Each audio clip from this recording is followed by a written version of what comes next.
I'm muted. That makes for a terrible entry. Hello, everybody. Welcome to Let's Talk Lorcana. It's Monday night. It's been a busy week, and thank you all for hanging out with us.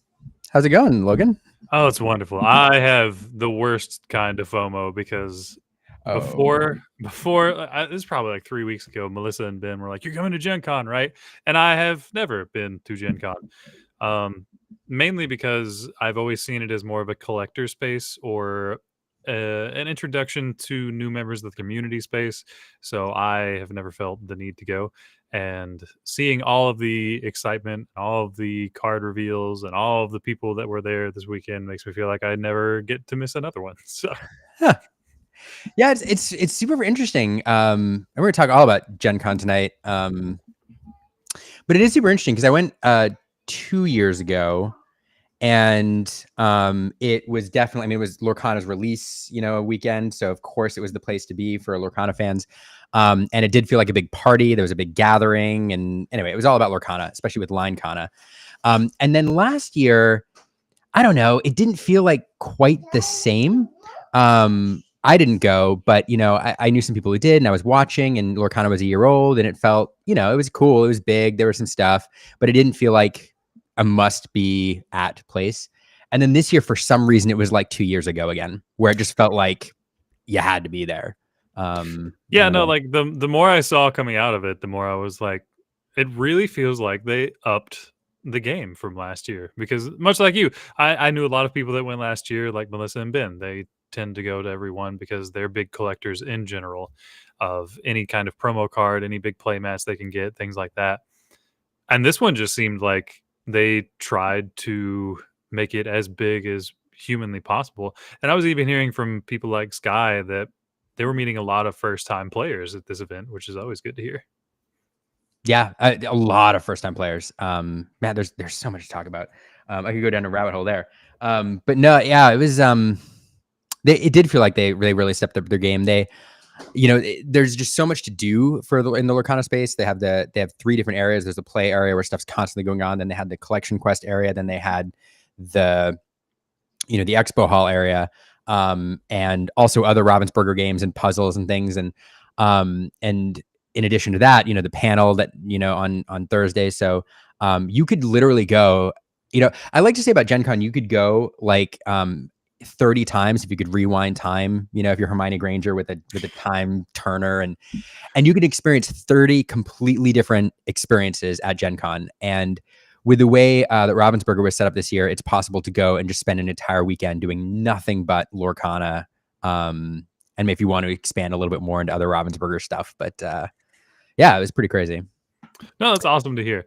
Again, just seeing all the things you could do, like for instance, Collector's Quest. As far as I know, they haven't done anything like that before, right? Did you get to do any of that or any of the side events at all, or were you always just busy with all of the casters and getting to see all the cool cards before everybody else? No, I mean, did a bit of that, but no, I did get to do a collection quest, and that was a ton of fun. I did one collection quest as kind of like a staff thing, just to get for all of us to get the experience doing it. And then during the day, I forget which day, I don't know, Friday, Saturday, I don't know, but we actually went in to film it, to do a video about it, and we picked a person, and actually was Sarek, with the person we grabbed who volunteered to do it, and we followed him through the whole collection quest and like him trading and doing the whole experience, and we're hoping to have that video out shortly. But it was pretty cool. It was a way for them to engage like all fans, whether it's collectors or new players and experienced players. And I'm not gonna lie, like I've been honest with everybody about the fact that when I heard about the concept of it, like you open 3 packs and then you trade folks, and then you most likely are gonna win, and then you go get your promo. I'm like, that sounds, I don't know, as an experienced player who likes to do, likes challenges, I was like, that sounds kind of boring. But then you do it, and it's fun. Like it's fun. I don't know. Well, I mean, you're given basically a scavenger hunt, right? Right. So, I mean, that inherently is kind of fun. But one thing I've always been really I want to say just fortunate about all the new people that I've met, especially at DLCs or any bigger events. A lot of people tend to have just little collection binders or trade binders, and I am not somebody who carries one of those things around because I have far too many things in my backpack as it is. But the amount of casual trading that happens always surprises me. So now you're just giving people an actual reason to go do it other than just chasing a specific card. Although this time, if you finished it, you did get a promo, right? Yes. Yeah, you got a promo. Yeah, the Anna Icebreaker promo. Oh, okay. Yeah. I mean, in a way, you can kind of make it a challenge. Who can finish their quest faster? But Yeah. maybe that takes some of the fun You out of it. could. Well, there's so many ways to scale it up, to add more cards, to add like little side quests. You know, like you get a bonus, something like a bonus pack for every one of your cards that's a foil, or to add, legendaries, or I don't know. There's just a ton of different ways that you could make it more of a challenge, and then or a race. To your point. And Yeah, so like the first person who finishes gets X rarity card, right? Like the first person in the room who finishes. And then I don't know, because everybody's looking for different cards, maybe that does incentivize someone to try harder or people to help someone who they see maybe is a new player and like, "Oh, hey, I see you're new. I see I have a card you need. Let's just like push you along." I don't know. I feel like there would be some good things that would come out of it, but also when you add competition to it, I think that just opens for bad ideas and bad intentions. So yeah, it's a good point, because I will say, the nice thing about it was pretty much everybody like won. There was a way to pretty much everybody won, and everybody in the room was working together. So um yeah, competition probably, I shouldn't say competition. There's a way to make it harder for yourself. yeah, One of the things that I liked is on later on they had like harder cards, and when people entered the room and they got their easier cards, before they said go, they're like, all right, if anybody wants to, we have like several higher difficulty sheets, and if you want this sheet, you can do it. You might not win, but if you do, you'll get 2 promos. And that was kind of fun, because it was a way for people to push themselves as they wanted to. And I kind of like that. But you're competing against yourself still, with yeah, everybody in the room like helping out. yeah. I like the option of like, here's a higher difficulty. You have to find the chase legendary of the set. Good luck. Yeah. Oh 5 enchanteds. god. No, and the other thing was, Erin was reminding me, she's texting me while in the other room, because she's here in spirit, even though she's not on screen. Something I've been saying is it really tapped into like my 90s nostalgia, because back before like the internet, back before you looked up every single card on like a price guide to make sure everything was exactly even, like the only way to get cards without internet shipping was like either hoping that your local game store had them in the singles case, and frankly most of the time they didn't, or B, like trading with people. And so the idea of walking around the room looking for a specific card and having just this wad of trade chaff and hoping that it's something they needed was, I don't know, it was nostalgic. I I have a enjoyed it. goons, please. I must Yeah, have the right. legendary Gantu. Yep. Yes, please. Yeah, that's fun. Oh, okay. One other thing I wanted to mention, since I saw this little sad face up here in the chat. Where's Judge Phil's sad comment? Not all the guests. All right, here's before we keep diving into it, we'll have a few guests. I was telling Logan before the show that we had several people lined up, a lot of people lined up to come on, and everybody's sick. Everybody's sick. All of you got the con crud. Yeah. Yeah, everybody's sick. And like 5 different people messaged me and were like, either they can't come on because I'm sick, or B, they were planning on coming on and they got sick. Either that, or everybody collectively decided they hate the show and just, it's a good excuse. But we have a few guests coming on.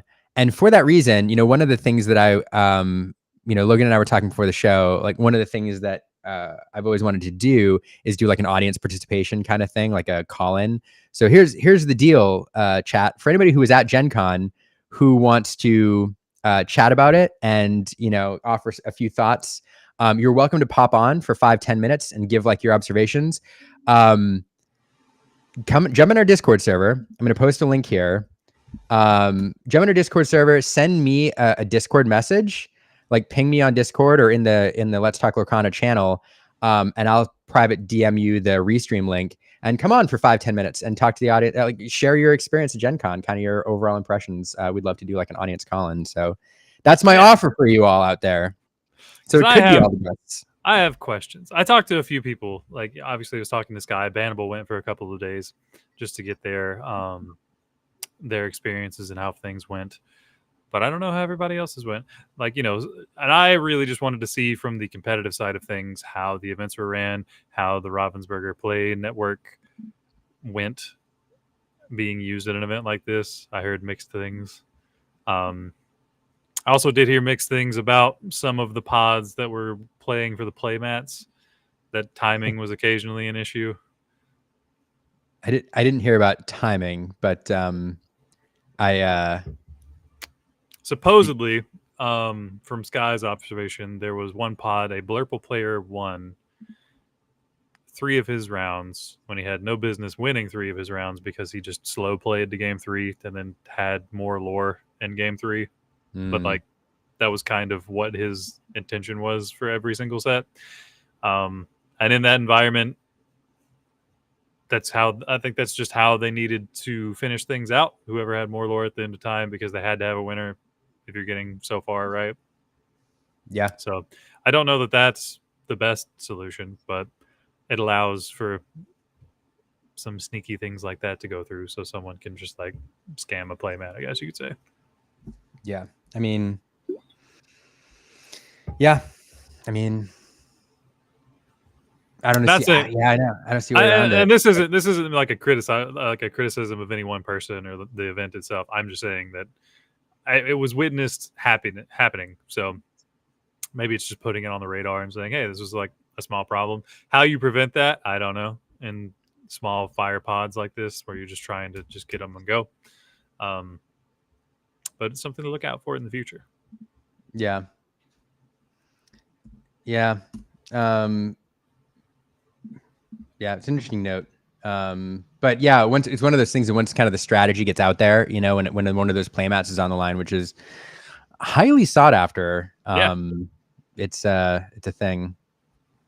I did see one of my favorite. You know what? One of my favorite things. I'm gonna pull it up here. Let's see. You're talking about the pods. You were talking about like rig pods or whatever. And anybody who's following me this weekend saw this thread, which I was just dying. So there are a couple Worlds players there, a couple of very good players, a lot of very good players, a couple Worlds players, the top 2 Worlds players, in fact. And did you see this? You know what I'm talking about? Yeah. I'm pretty aware. All right. So I saw this on Facebook, and sometimes I see things on Facebook, and my intent is not to like snag people's like to like poach people's socials, but sometimes things get posted on certain social networks and like they stick there. And so sometimes I'm like, oh man, this is so funny. I want to get this out to the broader audience. So I snagged the whole post like with the name and everything to attribute it. But I was dying. I was like, come to the post says play a core constructed at GenCon. They said win a playmat by going 3-0. They said round 1, and then runs into DKP. Yeah, I was dying. Man, he's got the theme playmat, the Robin Hood deck box. He's there to have a good time. Yeah. It was funny. So then I was like, that's really funny. That's fun. That is a bummer. And then the next day, this happens. And I'm like, oh my goodness. I don't know. I just appreciated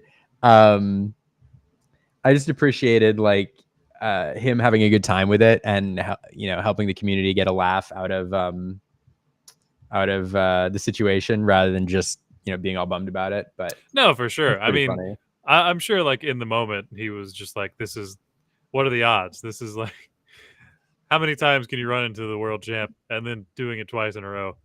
Yeah. So I had to hunt him down, of course. I actually had invited him tonight, but he hasn't seen my. It was a really last minute invite, and he hasn't seen my message yet. So I don't know. Maybe come on, but tragic. But yeah, so DKP stacked up like I think 5 mats last time I checked. Just crushing pods. And he was like, I was like, what are you gonna do with all those mats, DKP? And he was like, oh, I'm gonna use them as giveaways on my Discord server. He's gonna like tournaments and stuff, and yeah, do that. So sounds like I need to join DKP's Discord server. Right? So yeah. Go bully some Ruby Sapphire Shark players. Yeah. Well, let's talk. So definitely want to talk more about GenCon. So if you're watching, thanks for watching tonight. Thanks live chat. If you have any questions about GenCon or whatever, like let us know. We're about anything. We are going to talk about GenCon quite a bit, but we've also got some spoilers to talk about, cards that have been revealed, and Fabled, that kind of thing. So we can talk about that as well near the end of the show.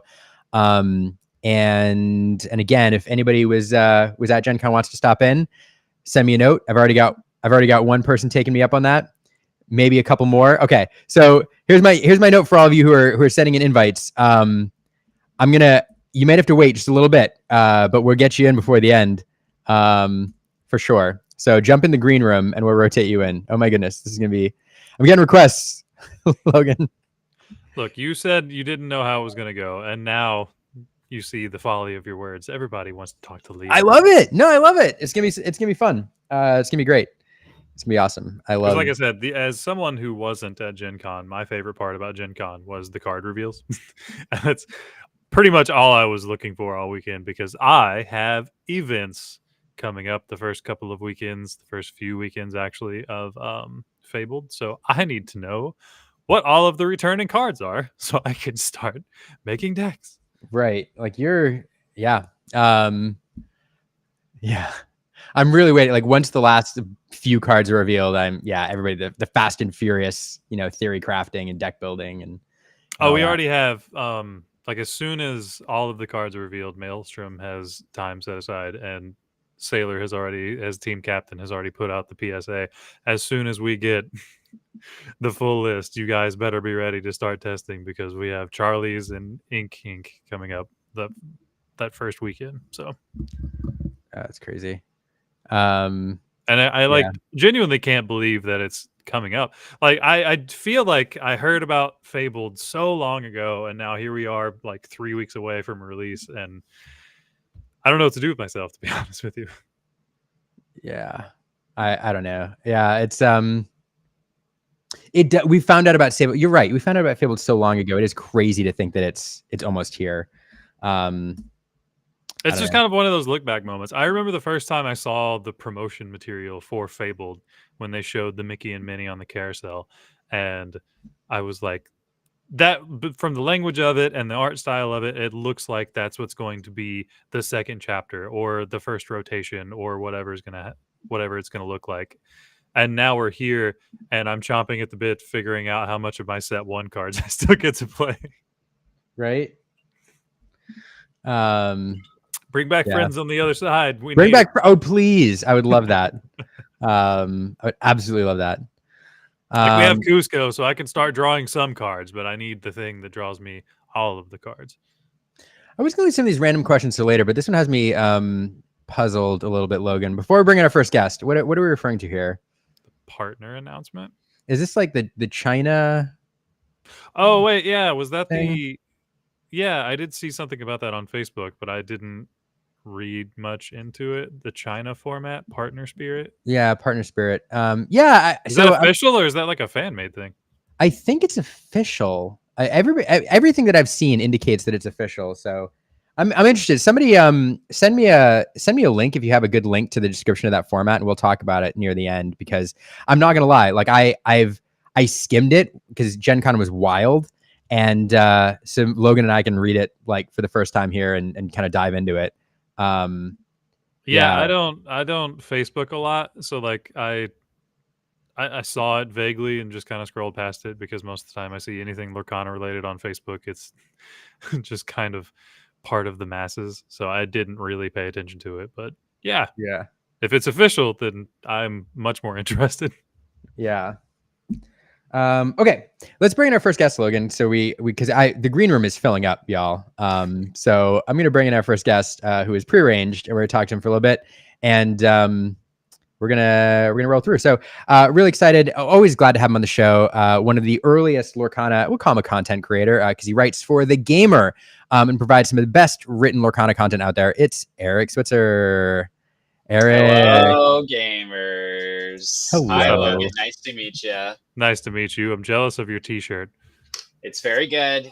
I'm very excited about it. When I joined the green room, I was watching the show, and I couldn't help but laugh because Logan, I'm a big fan. Don't take this personally, but it was so funny hearing you guys talk about Quest, and the Maelstrom guy is going, "How do we make it more competitive?" Listen, it's just a thought. I didn't say it was a good idea. It's just an idea. Yeah, man. What do you want to get into? I'm excited. I had so much fun at GenCon. I mean, there's so much to talk. Like, honestly, Eric, I know you can't be here for the whole show. We've got, I think 30 or so minutes or about that. Yeah. And we could do the whole show with you, and we're also going to pull in other guests and stuff like that. But rather than kind of go through the whole experience and talk about all the things, what are the 2 or 3 things, or what impressed you the most? Like, what is your best memory coming out of Gen Con? What impressed you the most? What excited you the most? Well, I mean, you guys already touched on it, but I think the Quest is such a big deal. Like, the fact that it's still alive. It might not be what we thought it was or what we were hoping for. What's up, Phil? I got you some Phil this weekend. But, after the next chapter stream, and I had that interview with Greg and with Elaine, and it really sounded like Quest was, if not dead, at least like deprioritized significantly. And the idea of having some sort of like bespoke social experience around Lorcana was sort of on the back burner in favor of shoring up the competitive scene, which, you can appreciate. But for a game like Lorcana, this is like the unique value prop of the game, and something that was promised, and something that people expect, and something that people really want. Getting the sense that was like no longer happening was really disappointing. And it's really, really great to see that just 2 months later, we are getting quests. We already know when the next quest is. Like, they're building this out, and it just feels like promises delivered. And I think, they've got some kinks to work out in the plan of it, but it's so easy to see what it could be. It's so easy to imagine what how collection quest could grow in so many different ways. Well, they're already starting to expand on it, right? Like, we've seen promos that you can get that are coming up that are park exclusive. We've seen promos coming up that are cruise line exclusive. Right. So I feel like really pushing into the parks, especially, is something that's going to give Lorcana just a wider audience that we haven't really seen. Because right now you can't get official Lorcana stuff in the parks. You can get them at the Disney, what is it? The shopping district? Yeah, Downtown Disney. Spring. So on launch like Downtown day, Disney. On launch day, the Pin Trader has the product on launch day, but you can buy gift sets and packs and starter decks in the parks. I didn't. So we did see starter decks. Let me back up. All I did see was starter decks when I was at Disney World. But as far as individual packs and things like that, that was exclusively at like Disney Springs and. Gotcha. Yeah, at Disneyland and California Adventure, there's product in the park. For the Fabled launch, they're going to reopen Beast Library at California Adventure, which has been closed. They were turning it into a Disney Vacation Club. But it's going to be reopened for the Fabled launch, and they're going to be doing some form of the quest activity there and giving away a promo, an Elsa promo, I believe, or is it Belle? It's Belle, as far as it's Belle. The Belle Inventor. They're giving away the Belle promo for that, and that's incredible. That's so cool. And and then the cruise lines too. It started on the Disney Treasure, which is a 7-night Caribbean cruise, and we'll see how that goes. And if that's going to expand, I hope it does. Otherwise, those promos are going to be insane. I'm going to find a picture there. Those promos look incredible. They look great. Yeah, they've got their own logo. They're part of the P3 count. So if you are a promo collector, you will need the cruise promos. They're in the sequence of year 3 promos, which is I have mixed feelings about. But here I've got them on Facebook here. Yeah. So Quest is happening. It's gonna grow. I have all kinds of ideas for it. So we'll see. We'll see how invested people are, how excited they are. Look at these promos. Oh, so they're going with the like the Lilo gift set treatment. I like it. They have this ocean theme. Yeah, the new symbol. The symbol, and then the border too. Like it's another thing that's bringing collectability to some Disney Lorcana product, and I think that's really good. I think having these in multiple places in front of more eyes than where they currently are is always a good thing. And it's whole. Sorry. Sorry. Yeah, I mean, it's going to have people who have never looked at the game or even card games in general. I think just look at it like, oh look, what is this, and start asking questions. Yeah, 100%. And it's the Fab Five, and they're all in their pirate thing. It's like so perfect for a cruise already. It's like you would think those cards were designed for cruises, Yeah, absolutely. I mean, you just look at them and like thematically, they're already there. Just it's wild seeing how much just a little bit of change of the border makes the theme so much better. Yeah. It's so good. But this is also something we've been clamoring for in Lorcana forever: is alternate arts for cards.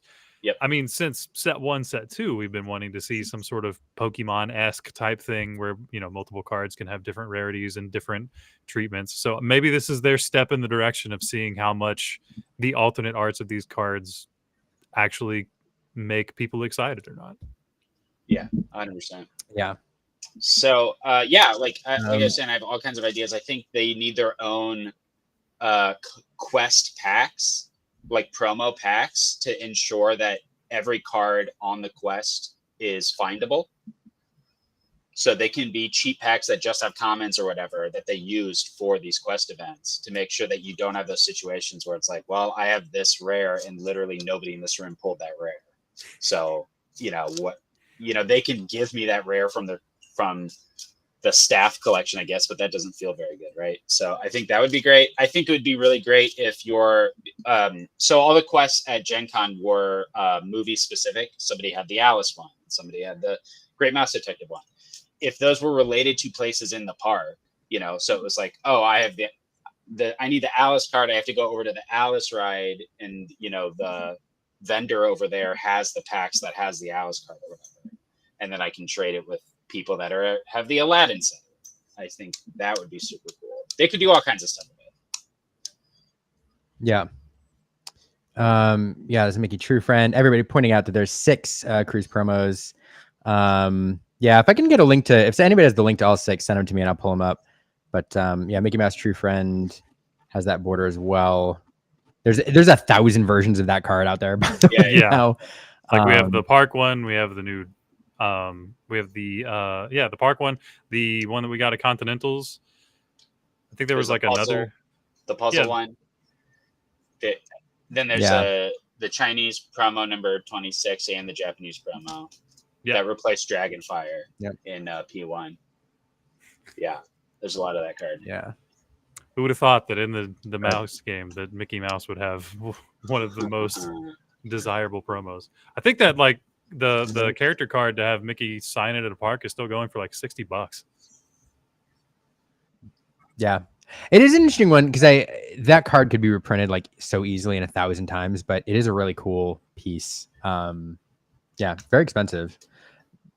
I've yet to hunt down the Elsa one, but before we go too much longer, we've got a stacked green room now, and I know Enchanted Kim is waiting to grab a red eye. I hear, and is chilling in her hotel room and wants to give a couple thoughts. So let's bring in Kim, who spent the weekend at GenCon as well. Hello. I hope that was enough warning, Kim. I'm like so upset that I don't have one of these ink color T-shirts because you only get them at GenCon. Yeah. I wonder if we could get all the shirts in here. I should have messaged more people. I should have an amethyst one coming my way, and I don't.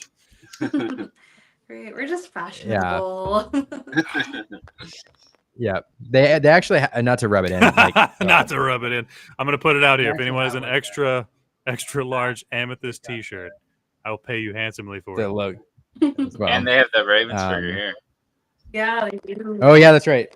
Yeah. What's that? The side. Give me the merch shop where I can buy this, Robbins. We need the merch. Yeah, we need the merch. So you can make money. Totally.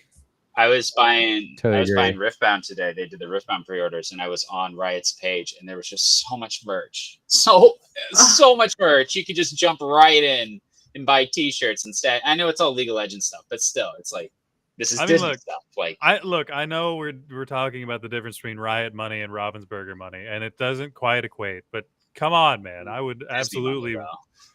They don't have Disney money. They've not. Disney, I don't think, believed this card game would last 6 months, but now it has, and they're like, "Oh wait."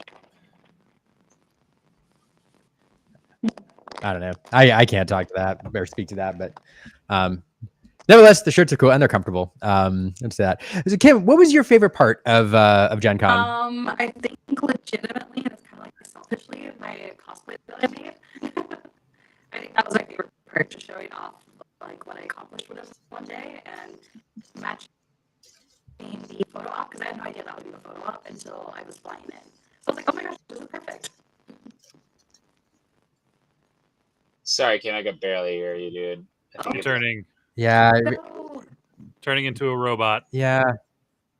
We can see you well enough. Yeah, the audio is a little glitchy. I did get cosplay out of it though. Cosplay and magic. And that's true. See if it's any better. I will say one thing. If you look at Kim's social media post, she did 10 outfit changes throughout the 4-day weekend. I don't own 10 different shirts, I don't think. That's crazy. Yeah. Anyway, if you aren't following Kim's socials, like, she had a fantastic coverage of the convention. And especially on Instagram, you can see a lot of what she was up to. And Kim's one of those people who's everywhere, socializing with everybody. So I had pretty good convention coverage. Let's see. I think we're going to try one more time here. How's that? Good? Hi. Can you hear us? What? Kim. Oh, still a little choppy. Yeah. Yeah. The joys of hotel Wi-Fi. Yeah. Unfortunate. Yeah, I mean, we'll keep trying, but it is a little choppy, sadly. But it's great. It's great to see you. For the moment that we could. Unique Harmony in chat said, Yeah. it would be cool to have a dedicated social event manager at RV similar to Head of Comp. There is. Her name's Rochelle. They have that. Yeah. And a lot of this stuff came from her planning. So shout out to Rochelle. Yeah. Shout out to Rochelle for sure. actually manning the Disney Lorcana Twitter for a little bit. That too. That was a really good and needed interaction in a moment that was very much so.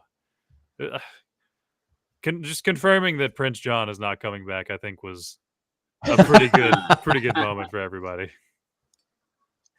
And the world breathed a and sigh then of R&B relief. you can hear in the background go. Yep. Everybody says thanks. Yeah, thanks. For, there was an autocorrect. Thanks, Rochelle. It's true. Yeah. There's a lot that wouldn't be going on today without Rochelle's efforts. 100%. Super appreciate that. I just think overall Gen Con was just ran so smoothly, because I wasn't there last year, but I was there in 2023, and I will never forget it. But this year, between the competitive events, the booth with all their exclusives, and the quest and the panel, it was just like pretty much flawless. As flawless as it could be with the way events are. Like, yes, there were like delays and stuff happens in pods, whatever, for sure. That stuff still happens. But I think it was pretty much as flawless of a presence at Gen Con as it could be. No, for sure. And let me preface this, like, anything that I heard that was even kind of negative was like minuscule like that. One guy here doing this one thing. Apart from some of the stream issues they were having at the beginning, it was Yeah. like Straight all I up heard that. was positive things all weekend about how the events were running. Like, I mean, there were people who went to multiple events for the playmats and had no issues just queuing up and going. And I didn't hear of many major delays, if they were. No, I don't think there were Yeah. major delays. Just the teething issues with the Play Hub, and I don't things just aren't always on time. But when you're in an event or multiple events that have hundreds of people that they're trying to coordinate, like that's gonna happen. You're gonna have some delays. Yeah, That's expected. yeah, it was really great. I mean, I go ahead. Sorry. No, you go ahead. They started with a line on the first day. Like nobody had to worry about that, and even when they did the first chapter troves, they like gave everyone a reserved spot, so everyone knew for sure if they were getting one. Nobody had to go stand in line and wonder and waste a bunch of time. They just kind of did everything really good, really, really good. Yeah. I will say that's one of the fun things about Gen Con or any of these convention experiences, and you can throw like Gamma Expo or some of these other industry cons in there, is the ability to interact with members of the Ravensburger team, especially, the Lorcana team, but even the broader Ravensburger team, like the puzzle side of things or the gaming side of things, is always a treat because you get to see the faces of the folks who are bringing us these products we love. And I never leave any interaction with them not feeling like they are like huge fans of the community and are there to, I don't know, bring us the things that we want. Even like Stephen Motti, the CEO of Ravensburger North America, was there like walking around and talking with folks and just hanging out. And it's like really cool. I mean, anytime I've had the privilege of talking to a direct Ravensburger employee, I've never gotten the impression that all of them have nothing but the best intentions and want absolutely the best for the game and do try their best to make it happen. So anytime I see some like hard criticisms about, some technical issues or things like this in here, I'm like, they're really trying their best. And we're not talking about, I think I've said this before, we're not talking about like teams of hundreds here. We're talking about like teams of tens. It's growing and they're slowly getting slots filled in, but everyone that's there has so much on their shoulders, I feel. And they have so much responsibility to try to keep things rolling that, I mean, I'm impressed anytime I see, especially things like Gen Con, like go off as well as it does. Yeah. All right. Let's, the green room again is stacked and I feel bad for everybody waiting there. I'm going to bring in a few more folks. I'm going to bring in two more folks real quick.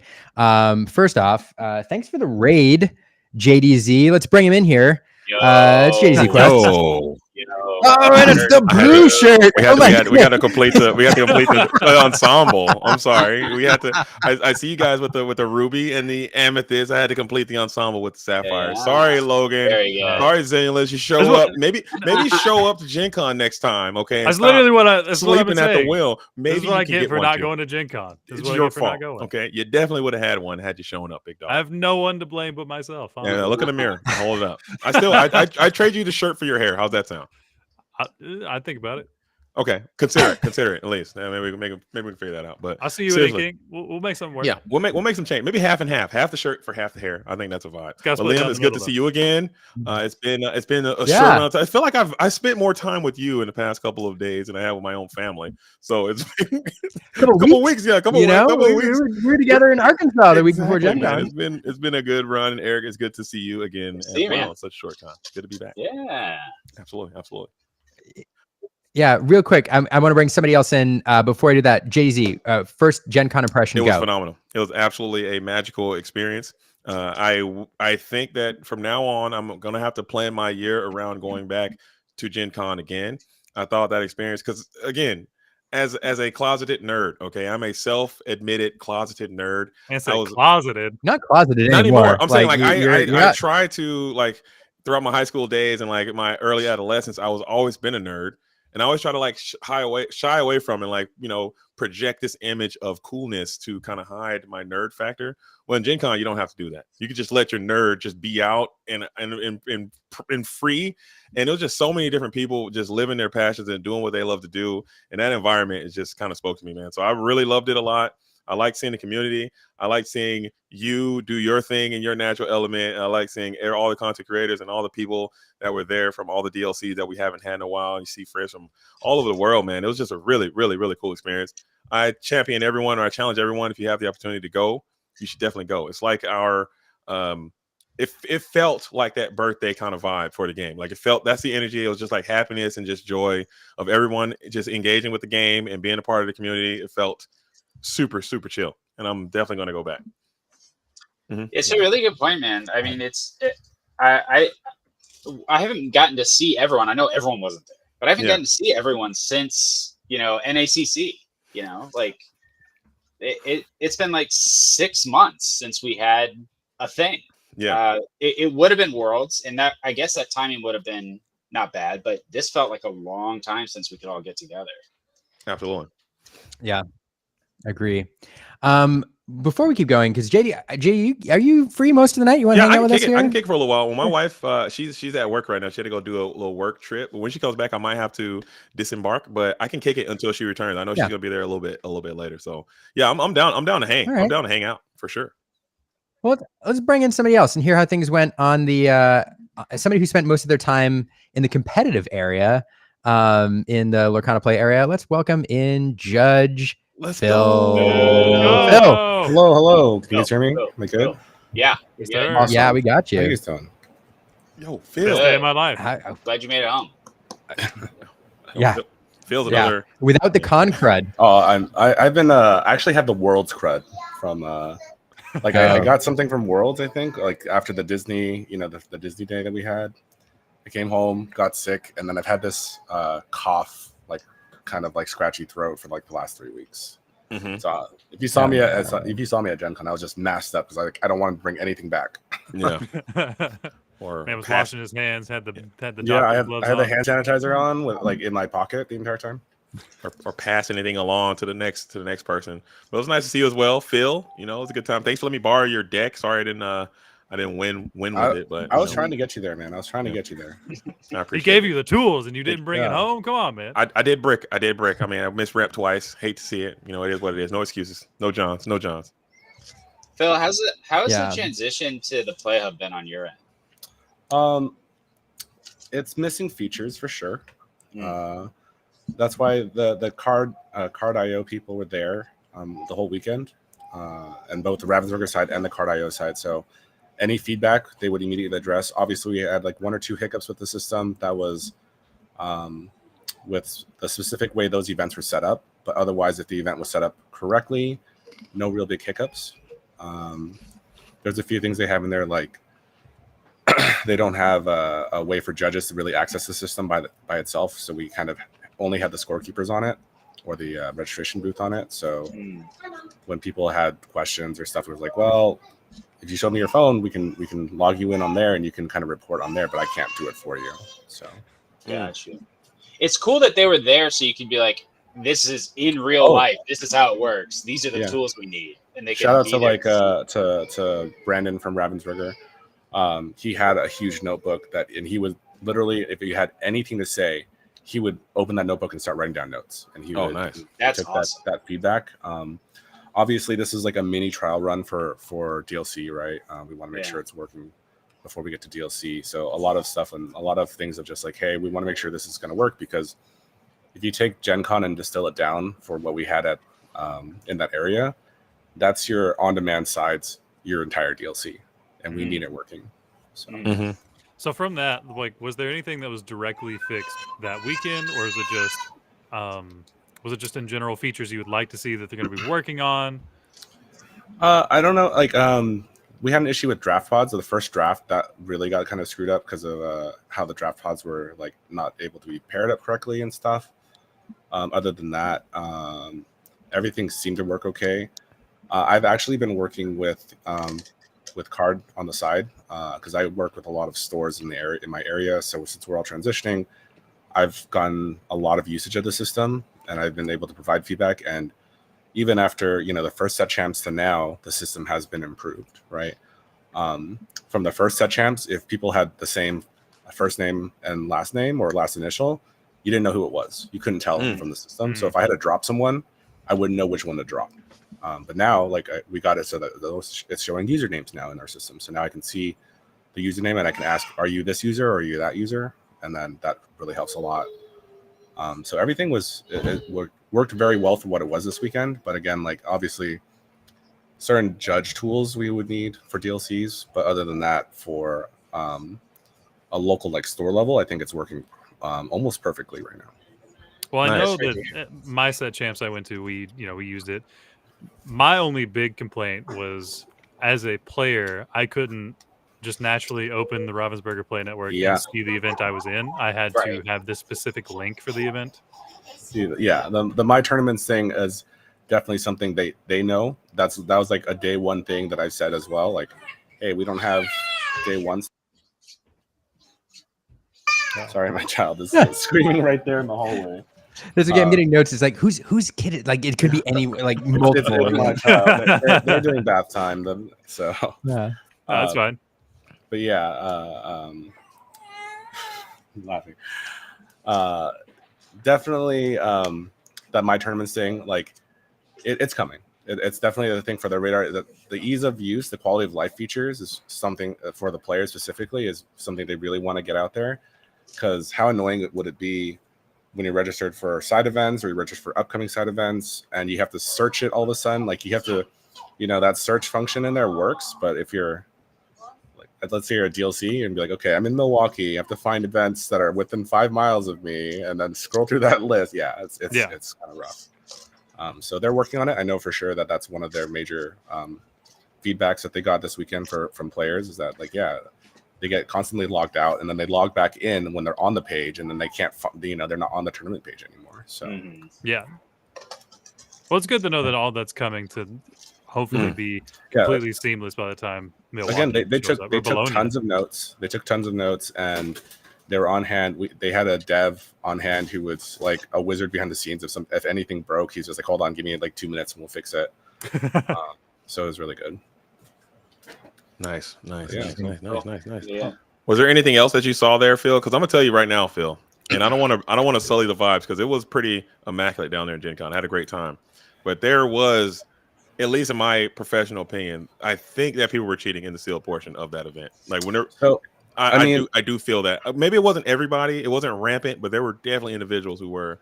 I heard some reports of that. They brought a packed lunch. That's what they call it in Magic, but packed lunch. Yeah, because you're bringing your own stuff, right? That's pretty good. But the thing is that's really hard for us to investigate, especially in a sealed pool, right? Mm-hmm. We even had people kind of report that this guy's draft deck was cracked, and it's like, how do you have two of like all these good cards? And it's really rough to kind of track. We did some investigations, obviously, but it's really hard for that kind of thing to move forward because if the player is just going to be like, oh yeah, no, the person next to me was new to Lorcana and they just picked their favorite Mickey card and they gave me the Rapunzel because they didn't like Rapunzel, right? Yeah. What can I say, right? We can't really say anything about it. And we just kind of have to hope and trust that our community is better than that. Yeah. And in most cases, our community is a great community. For sure. I know, obviously, for these events, when we suddenly put this $20 playmat, which is actually now, $300, $500 playmat or whatever it is, because of just how much it gets inflated from the collectors, it goes crazy. So it's a lot harder. Yeah. And it's not just our community there, it's everybody. It's every community. Yeah. Scalpers to get in there and they'll pack a lunch, and like I said, that's a funny term. I'm stealing that now. I've never heard that term before. I've never heard it either. I love that. I will definitely say we had judges watching very closely. We had judges who would watch certain areas and just make sure that players wouldn't try to be changing things. If they suddenly pulled things out of their backpack or something and then like added it to the deck, we would watch for that kind of stuff. And they need to watch. So, yeah. I mean, I will say if anybody's on it, it's going to be Judge Phil. Like, absolutely. That is true. Yeah, I mean, like honestly, this weekend I was a lead for the area, so I got to actually direct my judges, which was really fun, and be that part of like the customer service experience for the players. And I mean, honestly, we had some really community heart-touching stories from it, and it was really great. We had a player turn in someone's bag full of like, it was a Ravensburger bag, like from the store. It was full of like $400 worth of product, and they turned it in, right? And it's obviously the nice thing to do. They turned it in. Someone comes up later and asks if we found anything like that or if anything turned it in. They weren't hopeful because obviously $400 worth of product, but it was there. We got it, and I said, hey, it was that lady right behind you. He turns around. He's like, hey, is there any way I can repay you? And she's like, no. And she's like, he has like a loose pack. He's like, here, take this pack. Like, please, like if there's anything I can give you, like take a pack that I have, right? It's like a Reign of Jafar pack. It's $6 or whatever it is. Like, please take something. She takes the pack. She opens it. It's an enchanted. Nice, dude. I heard that story. Disney magic, man. Yeah, she's crying about it, and she's, I had a, and I mean, honestly, the experiences for Gen Con, while again, these play mats are kind of crazy. I wish that they had like a separate way to earn them, so they weren't so valuable, so that it felt more like any player can kind of get into it, right? Mm-hmm. Yeah. I had, since we're bringing in casual-ish player, like I shouldn't say casual as a negative, but you can get the vibe that the player isn't normally going to play very high stakes events. Mm-hmm. I don't think that's a negative. I think it's just a descriptor. No, and also just on that point, but to that point, Phil, like those pools, those core constructed pools were like stacked. There were some absolute animals in those things. Oh yeah, no, and 100%. Then you sprinkle in like a less competitive player, you're not gonna win just because if you got DKP and Ed in the same pool, like you're getting cooked. It's gonna happen. It's just things. I went to the WCC booth. And Ed pulled me over and he was like, you want to play Pack Rush? I was like, sure. And I beat Ed. So right? This lady came up to the registration booth and I was helping one of our staff learn to do registration. And you can see the energy that she brings. She was just very excited to be able to play Lorcana and experience an event. And she's like, I want to register for, I have a ticket for the triple deck constructed. And off the top of my head, I said, I realized that this isn't like the sweaty, like competitive player. This is a person who's wanting to enjoy. So I start explaining the format. I'm like, hey, you brought your 3 decks. Make sure they're all the 6 ink colors. Here's how you'll register. Like if you want to have deck lists, you can do that. Here's what you're going to do when you sit down. And she's like, yeah, I have everything covered. I read the rules and I have it all set up. And then 30 minutes later, when the event actually starts, a judge calls me over. She says, hey, there's a problem with the player. And I said, oh no, okay. I please hope it's not this lady. I go over to the table. She had 2 emerald decks. Oh no. She didn't have any sapphire cards with her to switch this out, right? And she's embarrassed, she's frustrated. There's tears because she just wanted to play, but now she can't because she doesn't have decks valid for the format. But it's all Disney, right? It's Lorcana. So we hooked her up. We got her her promo for just participating in the event. Even her opponent, like he's like, I don't want the packs, right? Like take the packs, right? Mm-hmm. And then I got her immediately just registered into the last. This was like the second to last event of the day. It was Sunday. It was the 1 p.m. triple deck. I got her into the 2 p.m.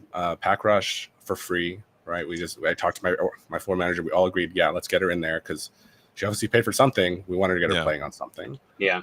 So we got her in there. She was able to play and experience at least some Lorcana, I even then was able to talk to my area manager and get a pack for her opponent who gave up his packs. And I was like, no, you're very appreciative about this. Obviously you got the win, but you're very appreciative about this. Please take something out of it.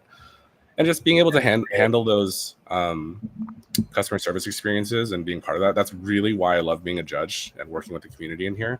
Also, of course, on the flip side of that, protecting any player from malicious players who, are trying to shark or have bad intent.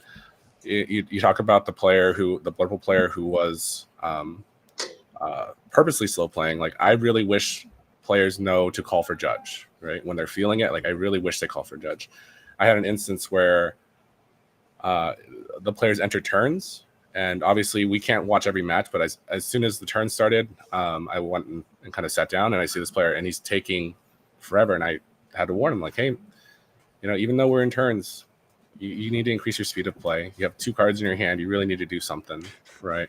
So, because it can't continue. Like players need to be reminded that there's so much time the convention hall is only open for so long, and everyone needs to keep going. We need the space. We need to keep rotating events and stuff. But I really wish that all of our players knew that they have rights as players to call for a judge if they feel anything fishy, if they see opponents like why they're taking so long and stuff like that.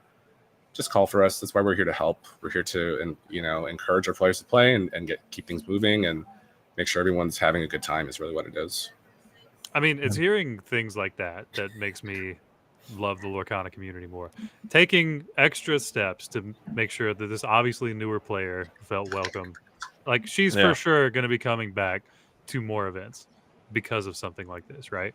And then, more so to your point of making sure newer players understand you can call for a judge if you feel like something's off. And I don't even know that people have the lack of knowledge. I think some people sometimes have the lack of courage to do that. It's a lack of courage. It's also a lack of they're like, oh, I don't want to make it a big deal. I'm like, no, make it a big deal. That's why I'm here.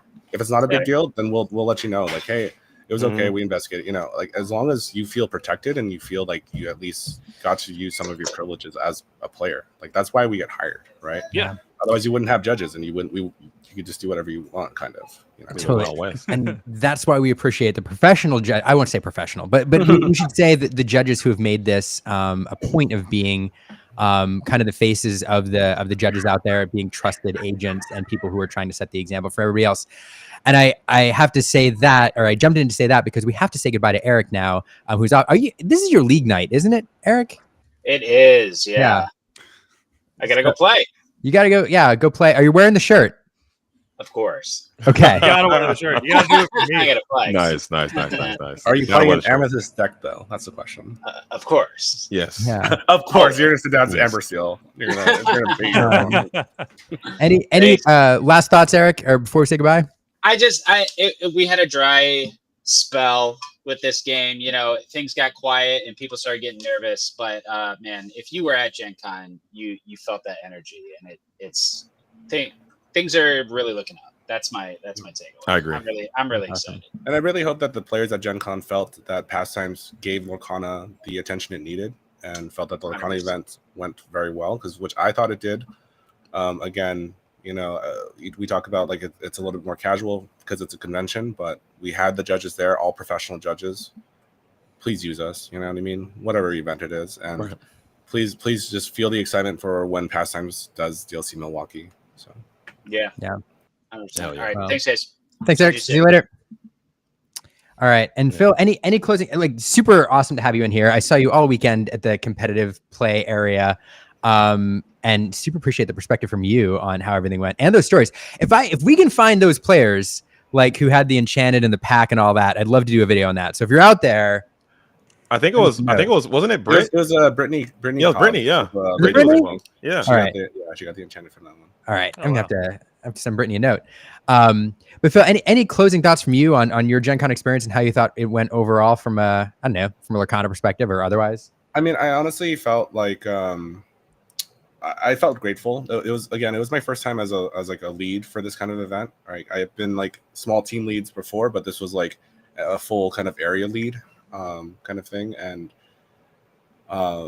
everyone was happy from my perspective. We had a few grumps, but when you put, again, these mats are crazy, right? So understandable. Also rooms of hundreds of people. There's like yeah, for sure.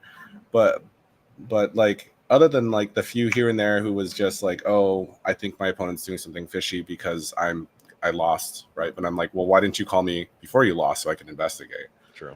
But other than those, I think everyone had a great time. I think it was just an amazing experience. Everyone wanted to play.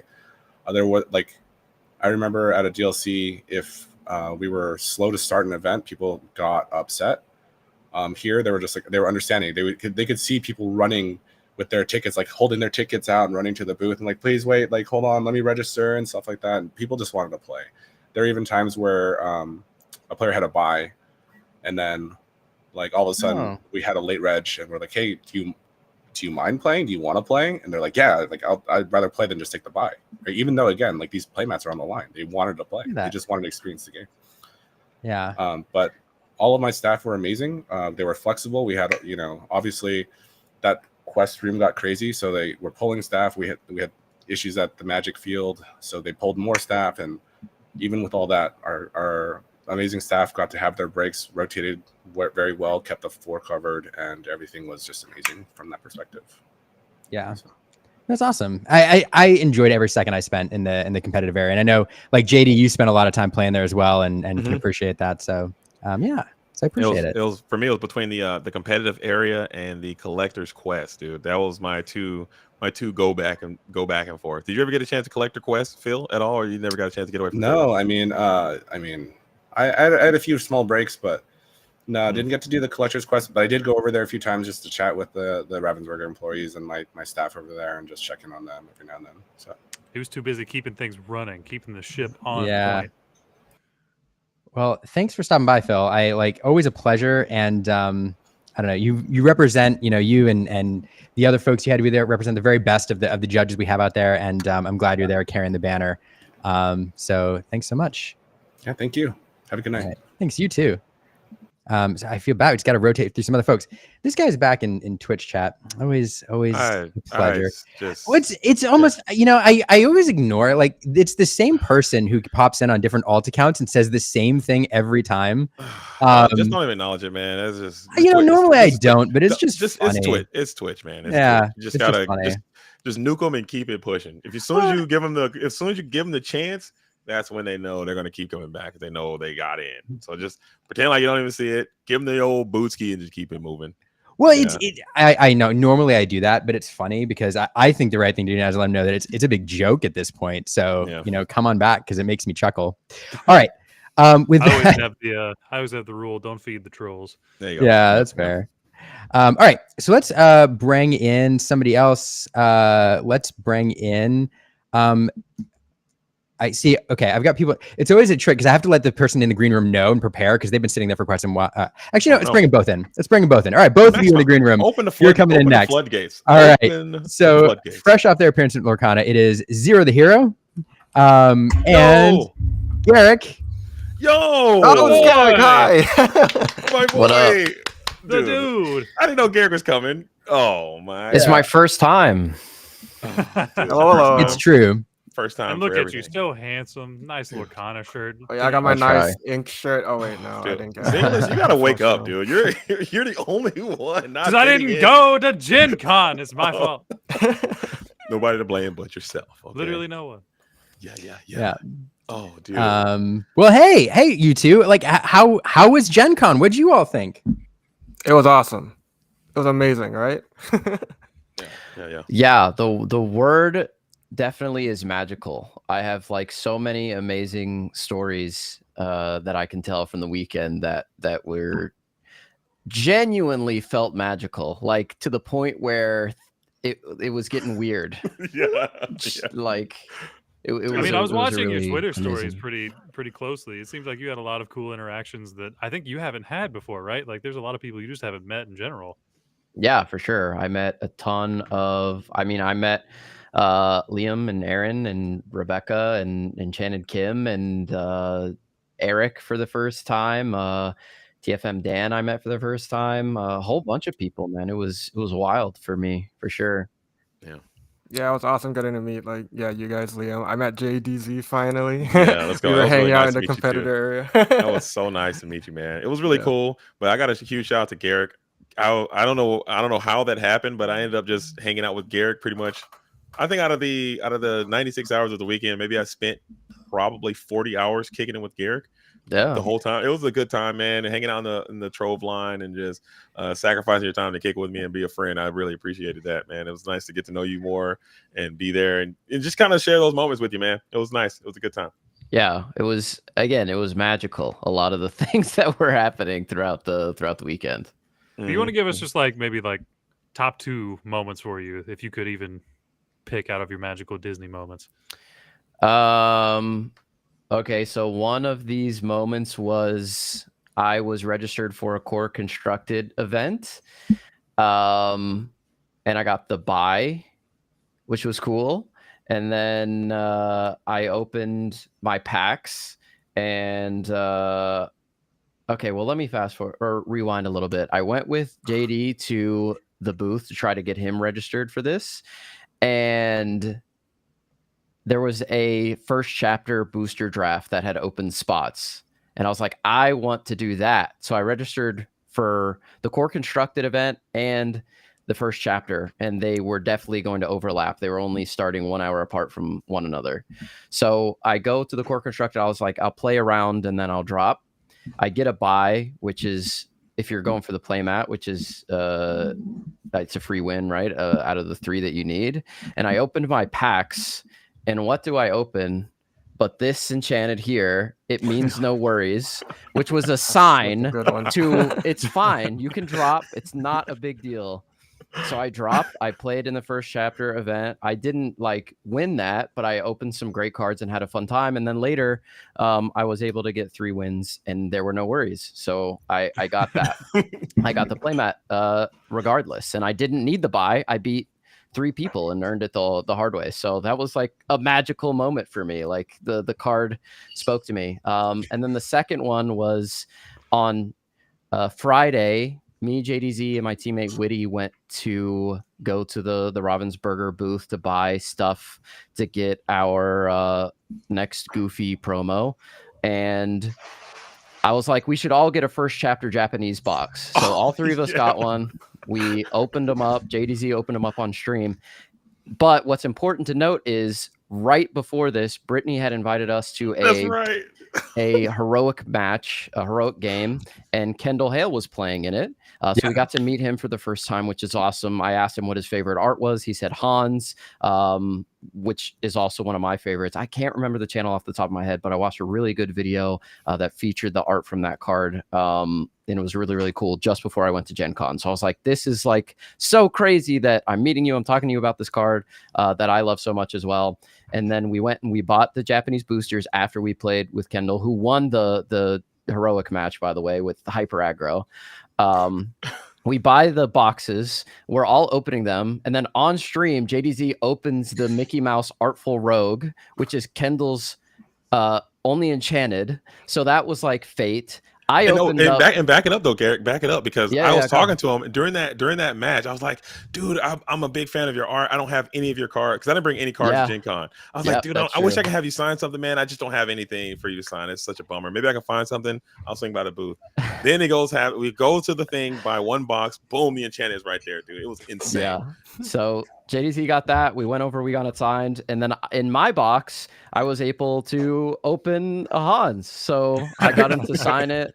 And I got him to put a little keyblade in his hands, and it just looks so perfect.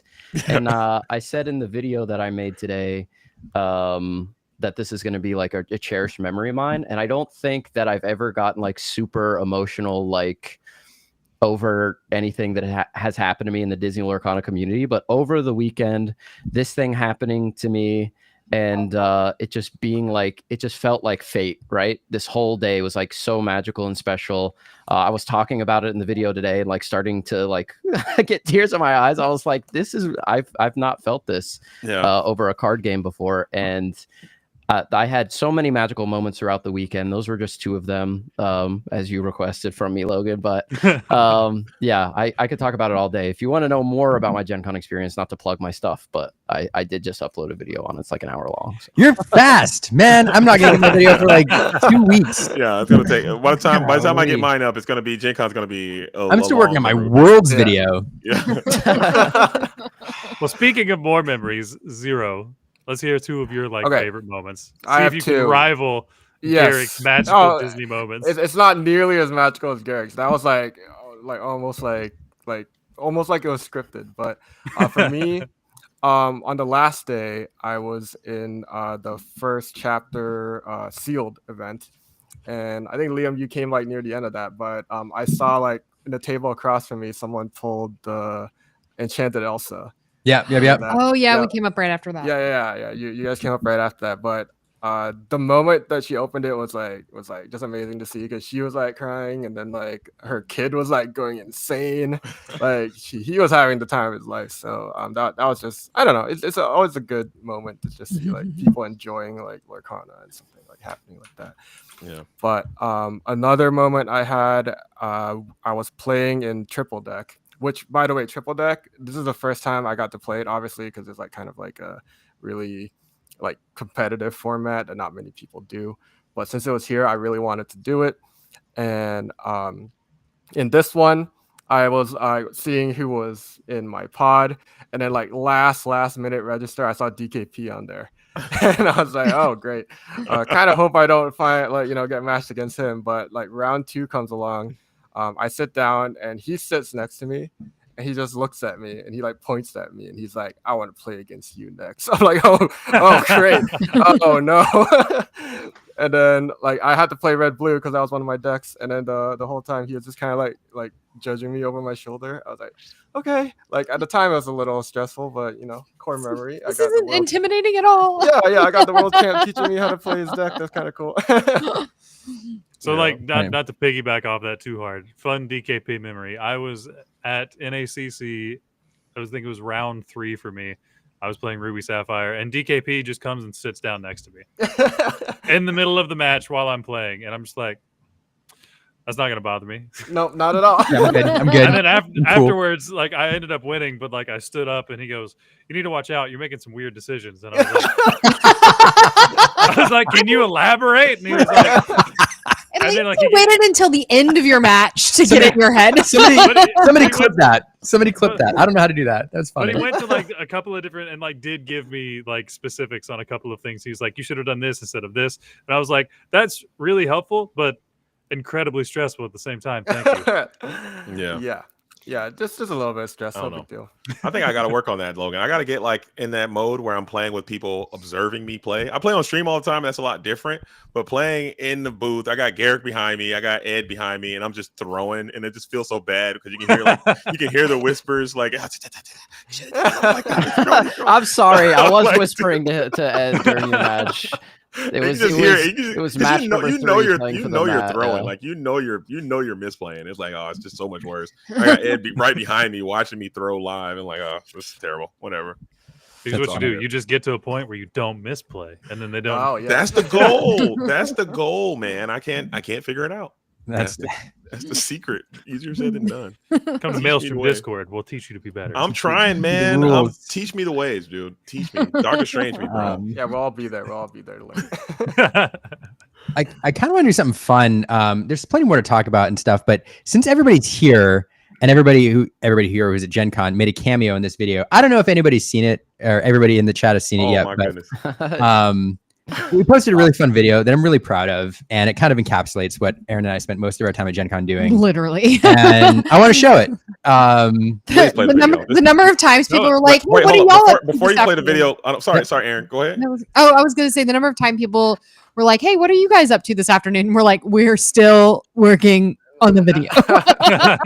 And I don't think Liam hyped that video enough. Okay, he's being very humble. This video is amazing. Okay, this video took a lot of work. I saw how the sausage was made. Okay, and this is some very incredible sausage. This is like hours in the process to get it done, and he's underselling it. So increase your expectation because it will exceed and outmatch any expectation you can have about a Disney Lorcana video. It's the best Disney Lorcana video I've seen since I don't know. It's okay, now I think JDZ, you're overhyping it, but we appreciate it. Seriously, it was really well done. I loved it.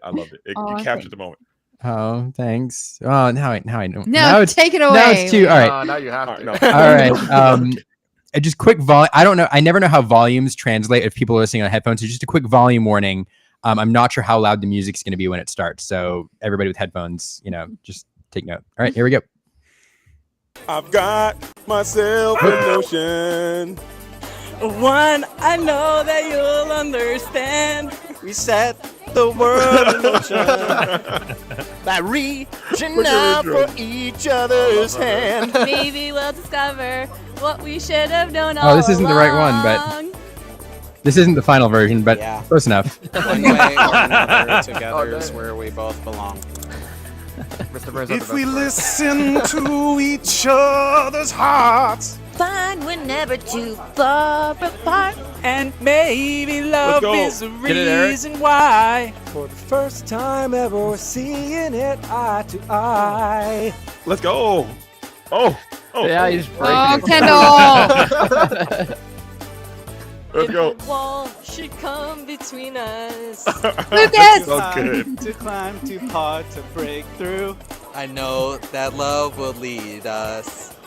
Ed doesn't And know that find song. a way to bring me did to not. you. Shout out. So don't be in a hurry. Think before you count us out. Let's go. Oh. Amazing cosplay. You don't have to worry. I won't ever let you down. Nothing's gonna stop us now. If we listen to each other's hearts, then we're never too far apart. And maybe love That's is so the good. reason why. For the first time ever, we're seeing it eye to eye. Oh, okay.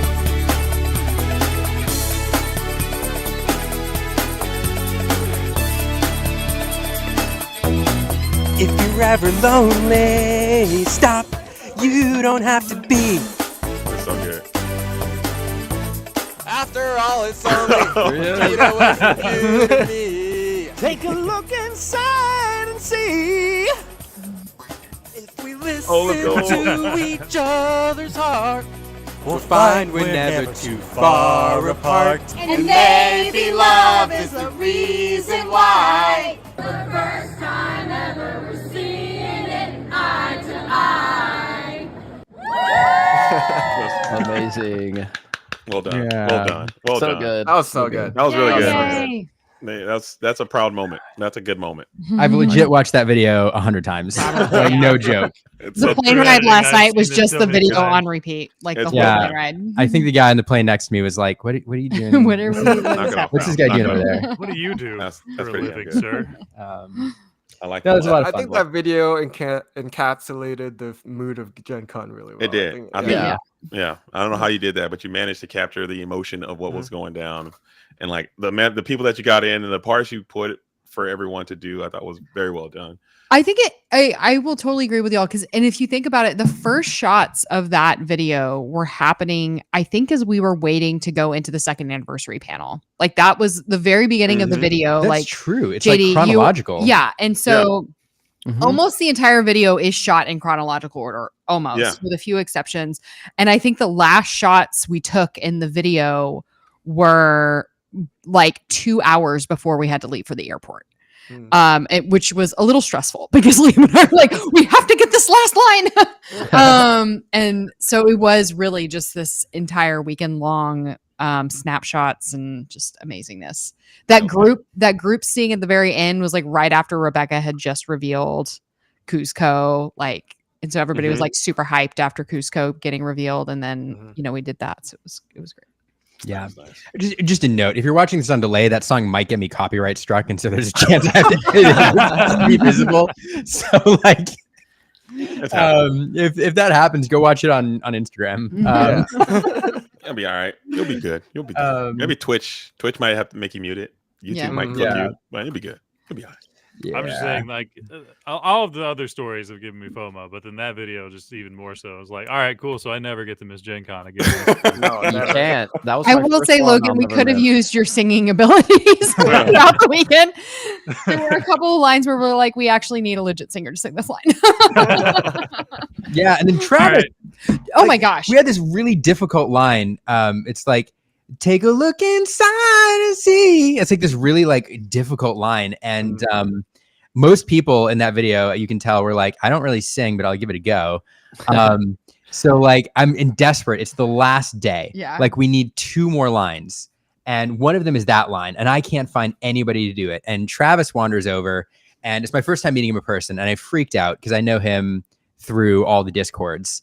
And I'm like, hey, it's so great to meet you. You're amazing. You're awesome. And then it's like a throwaway. I'm like, hey, you don't sing, do you? And he's like, I don't even think, no, that didn't even happen. We were like, would you be in this eye to eye video? I will warn you that the last line we have is like a really hard, that was the last line we filmed.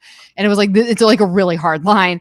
And he's like, I'm going to rat him out. I've never seen a Goofy movie before. Oh, cancel him. You're canceled. And he's like, so I don't know the song. So we listened to the song and he's like, oh yeah, I can do that. And then he like sang it right off the bat. And we're like, wait, are you like a singer? And he's like, yeah, I'm a music, like he does musical theater. So, Plays a lot. Hey, and Liam, if you you ever, should have DM'd me, man. I could have came in and cleared that, dude. That's easy. I know. In my Start the rating. video, You're the opener, JayZ. though, Throw me like- back in, dude. I Come know. on. Double But he, back, dude. I will say, like, he sounds, if anybody knows Rent and Roger from Rent, he sounds exactly like you would imagine Roger needs to sound in Rent. Is such a beautiful singer. Anyway, so Okay. yeah. Well, at least you got someone to clear it without me. It's cool because I'll be there next time. Don't worry. Yeah. That's what I'm saying, Logan. There's Maybe gonna we be should an feel- iconic at that song point, next like- year that I'll have to help with. I'm sure. Logan, you can bring your whole I team, do too. feel hurt that I could have cleared that and they didn't at least check and let me get a rep in first before they sent it off, because I think I could have cleared that quite easily. I think. You know what we Alright. could You have could done? have. You could have. You know what we could have done? I'm so glad Travis is in the video, but like we should have just FaceTimed Logan to be like, you're here in spirit. Go. All right. But, it's like JayZ needs to be top of the list first, though. Yeah, at least give me a chance. I mean, just a chance. To Just take put that me in, chance. coach. I can do it. You rocked the opening. Like Here's the thing. Here's the thing. If I in that this is how most of my content goes. I'm like, I have a dumb idea. Let's like kick the tires. if and anybody's see seen if the it go-kart works. video, you know that this is how Yeah. all content begins in It's this true. household. Like I have a dumb idea. If I go on Facebook Marketplace and can't find a go kart, it's done. And then I find a go kart, and then it's like, well, if it, yeah. Now So- we need to make it look like a candy crush. and then one thing leads to another. So, Sugarish card. but it was the same JDZ with you. Like I was standing there. I was like, I have this dumb idea, and JD like is the opening line because it's literally the first line I filmed, and I was like, hey, will you sing the opening line from Eye to Eye to me or the Eye to Eye line for me? And you were like, yeah, absolutely. Here we go. And if you said no, or if you like hadn't delivered, video would have been dead. It wasn't good enough. The whole idea. But you like rushed it, and I'm like, well, shoot, now he's recorded this thing. Now I have to do something with it because it's awesome. And then Oh, you started everything. Which I will say, somebody said so hard to top the go-kart. I will say that our two, I think, probably biggest projects we've probably done, maybe with the exception of the foil video, our two biggest projects JDZ has appeared in. The go-kart video I'm and the telling you, eye-to-eye listen. video. yeah, You guys got to understand, like, as a content creator, I look up to Liam a lot. I am taller than Liam, but I do look up to him content wise. That was a joke. That was my joke. That was my joke. But if Liam says, because he understands, my because it takes a lot of confidence, I guess, to get out and just put yourself out there. And a lot of people aren't willing to do that. But Liam, I know if I say, hey, Liam, this might sound stupid, but I need you to do this. He'll be like, all right, bro, I got you. All right. And he knows the same way. It's a two-way street. It's like, hey, this is what I need. I know it might not make any sense. And I'm just going to be like, all right, let's go. Let's do it. We can figure this out. And it's going to probably be good too. So he knows he got me. He has me there. I'll do anything for Liam at any point, at any time. Again, I I think appreciate that. this is like the army bond also- going on Yeah. for the two of you have. Anything. I'm doing it. Your I'm doing it. your it's need the- for no it's sleep. the- Yeah. It's the same thing with R&B. Like if you ask him to do something like weird and goofy, he's like, yeah, let's. That's right. Yeah. What do you mean? It's like not Do even a it. question. Like, why aren't we doing it now? Actually, like, yeah, totally. I've always wanted a ferret. Yeah. Let's get it done. Golly. It's all Anyway, yeah. So that It's was all good. that. I don't know. We'll see how long it stays up on Instagram before I don't know, somebody gets mad about the music. But it's wonderful. If anyone comes after it, they're coming after a wholesome community, and that no one has the bankroll to go after that. There's like 30 Lorcana fans in there that they would piss off That's like true. in the video. yeah, I did count. I actually spent the plane ride count because I wanted to know how many separate like people in video clips. There's 35 different people before the group shot at the end. So 35 different participants, which is crazy to me. Okay.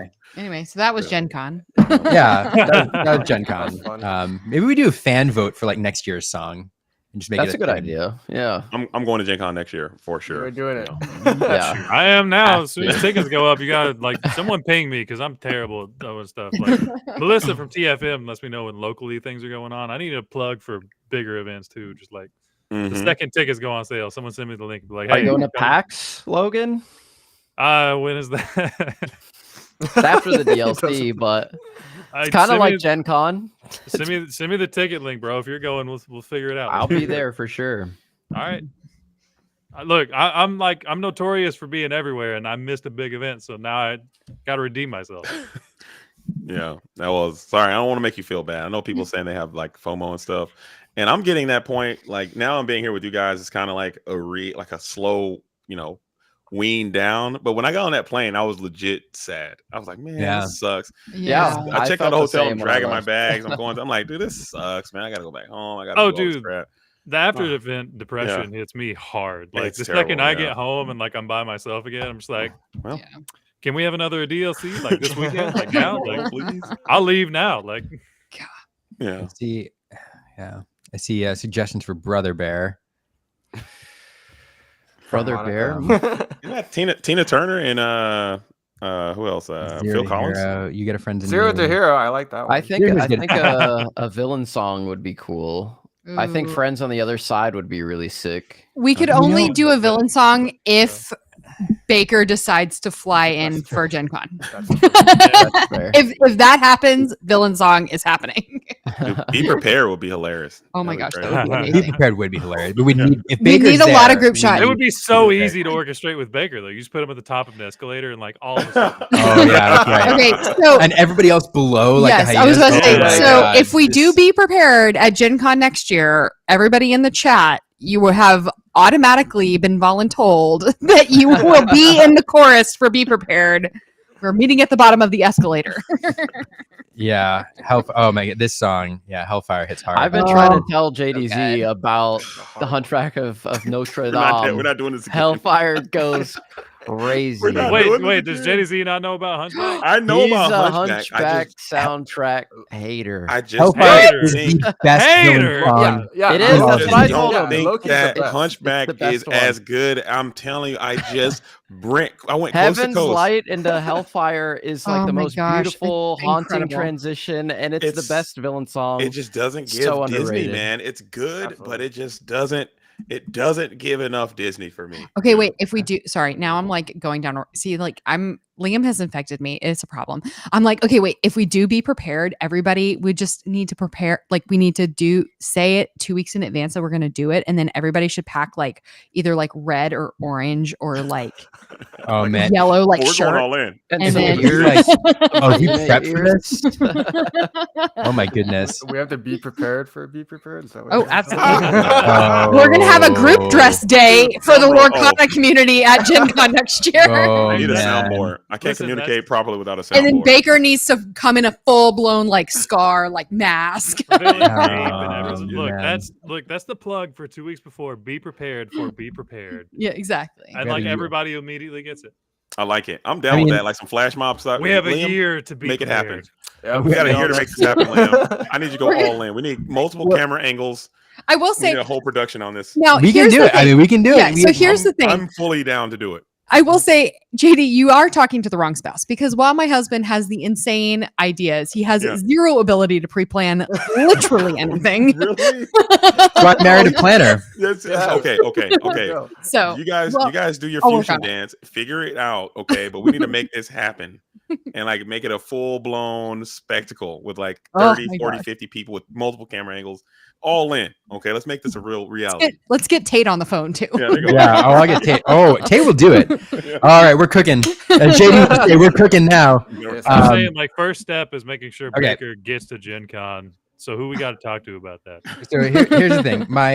If Baker makes I it, love this entire thing is predicated on Baker needs to come to Gen Con. Because it is. It's all But You shit, can't do it iPad. without the He's- man himself. He's on an iPad, like an iPad strapped to a robot. Dude. And I'm Yeah. also You just can't imagining pull a like Sheldon for the man. Come on. I'm imagining like Baker's asleep right now. He's gonna wake up this tomorrow morning and A million. we're tag Baker. yeah. Everyone mean, tags also Baker that be is prepared. has a year to Hashtag- be prepared. Hashtag get Baker to Gen Con 2026 to sing Yep. prepared, dude. Let's One do- last Be time. prepared for Be Prepared. Let's It's probably let's. gonna be a really good one too. If there's no Be Prepared reprint and he doesn't get to sing look, Be Prepared for a whole year, it's There gonna are Ooh. 157 of you watching oh my on gosh, don't blow Twitter up the poor right man's now. computer.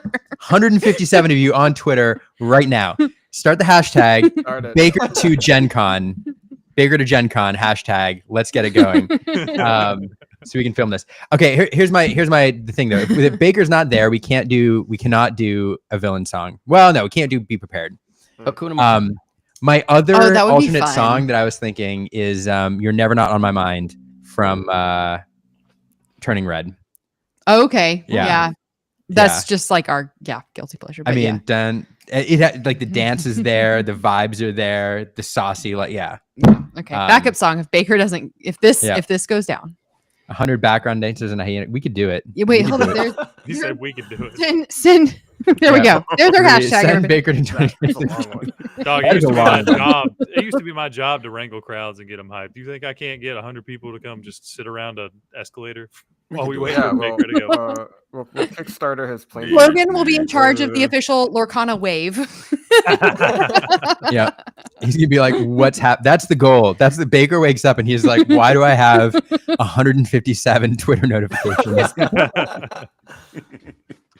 And why are people sending me Scar cosplay? Being undisputed.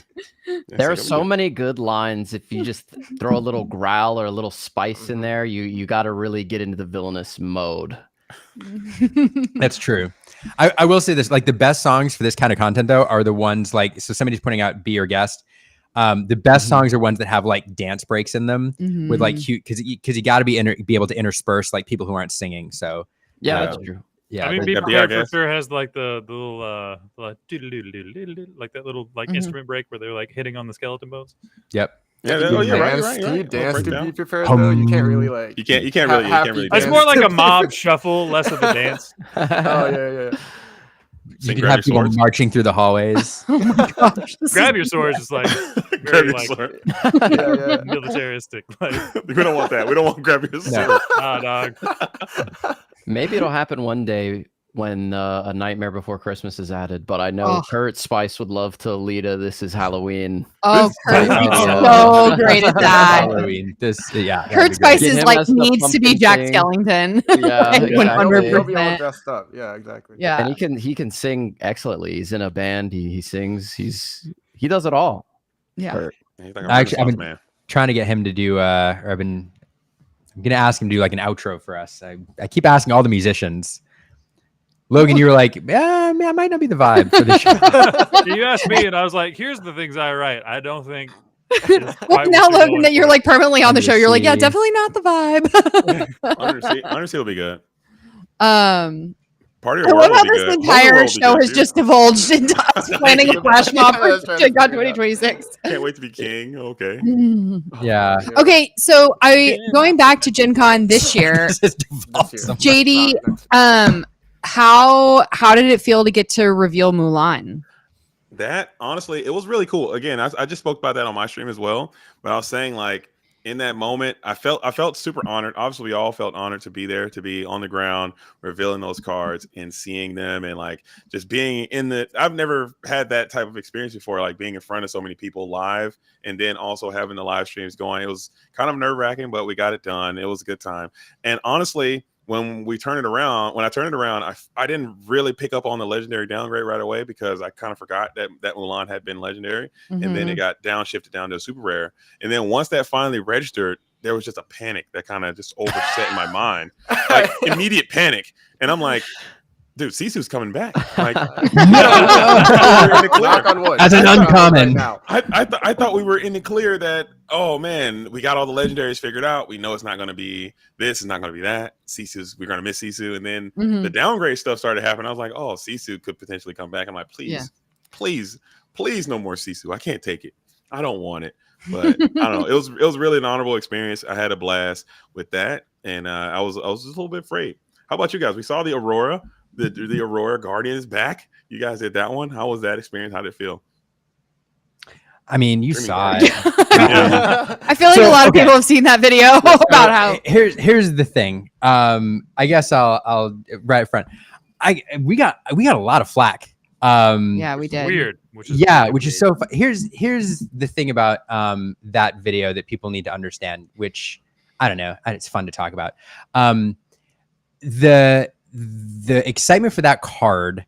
So rotation's happening, and everybody's looking at reprints. What they're looking for in the reprints is they're looking for competitive staples that they're playing with right now, that they're hoping to see reprinted. Either staples they're playing with right now or cards that have seen competitive play that they're like, we want to keep these around. So like Aerial Sonic Warrior is a perfect example of a card which saw competitive play in some decks. It wasn't like a mainstay, but it saw some competitive play. So when it was revealed again, people were super excited. Mulan is another one that kind of like, it didn't receive a ton, but it's fringe, but it occasionally worked its way in and people could see the potential there, whatever. And so the lens that most competitive players are taking on this is they're looking for those beloved cards. You know, Strength comes back out and they're like, okay, cool. Cannons is reprinted and they're like, okay, great. Yeah. But here's the thing about rotation. If you're hoping for all of your competitive staples right now to be reprinted, it's going to be the same format. Right. Like, so what we really want are cards that have competitive viability with strong abilities, strong shift lines, like the Aurora has, which didn't quite see competitive play because there were certain cards keeping them down, which if they're rotated out could see competitive play. Exactly. And so to me, Aurora represents kind of the perfect card, which has a very strong ability. It has a shift line. All it needs is the right shift target in the right deck with the right synergies, and it's going to be all over the place, causing all sorts of havoc, giving characters with static abilities ward and making you hate them like you hate Prince John right now. So that's the thing I don't get about people who are like, oh, it's not competitively played and you're all excited. Why are you excited about it? That's one reason. The other is, and not to cry on stream again, but like, that card was picked for us. And like we did a video, what was it, Aaron? Like 2023, like early 2023? I think it was like April of 2023 when we did that video because the rules weren't out yet. But it was either March or April of 2023 when that video came out. Yeah. So we deep dove the art in that, and our first ever. It's one of our best performing videos on the channel, by the way, because it hit the Disney algorithm and went nuts. And the other thing is, and that was the first time one of our videos had ever like actually done well. Yeah, it's very to be honest. And then the other thing is, Nicholas Cole, who did the art for that card, was our first ever artist interview. When we had like 60 subscribers, we messaged him. We're like, "Hey, man, artist with 100,000 followers, will you do an interview with us?" And he sat down with us for an hour and 30 minutes and did our first ever artist interview. So that card and that art and that artist is very, very near and dear to our hearts. And so when that card is revealed for a reprint. And we had just like literally 5 seconds before that video was taken, Greg said it's a sapphire, and you and I go, we think it's the Aurora, and then he turns around and it's the Aurora. Like we had just called it. So like, and then to tack on or keep going. No. But it's to tack on to Liam, like that card meant so much to us in our early Lorcana journey. Like I actually just rewatched that video the other day or a couple days ago because I posted it on our stories because I wanted people to see like this is why we were this excited about it. And the images of the card we were showing in the video didn't even have the abilities listed. Yeah. We didn't even know the ability. We just knew the art. That was it at the time. Yeah. And we did this like 15-minute video purely about what we thought the card was going to do based on the art. And so, which I had completely forgotten that we didn't even know the ability at the time. Yeah. That was early. So anyway, but so wait, hold on. Sorry. You said people were giving you a hard time for being excited about doing the Oh yeah. What do you want you to do? What do you want you to do? Oh, no. Yeah. Listen, if you ever get a chance to do a card reveal, it's a great honor. You want to get up there and be like, oh, the card stinks. I hate it. I throw it on the ground. What do they want you to do?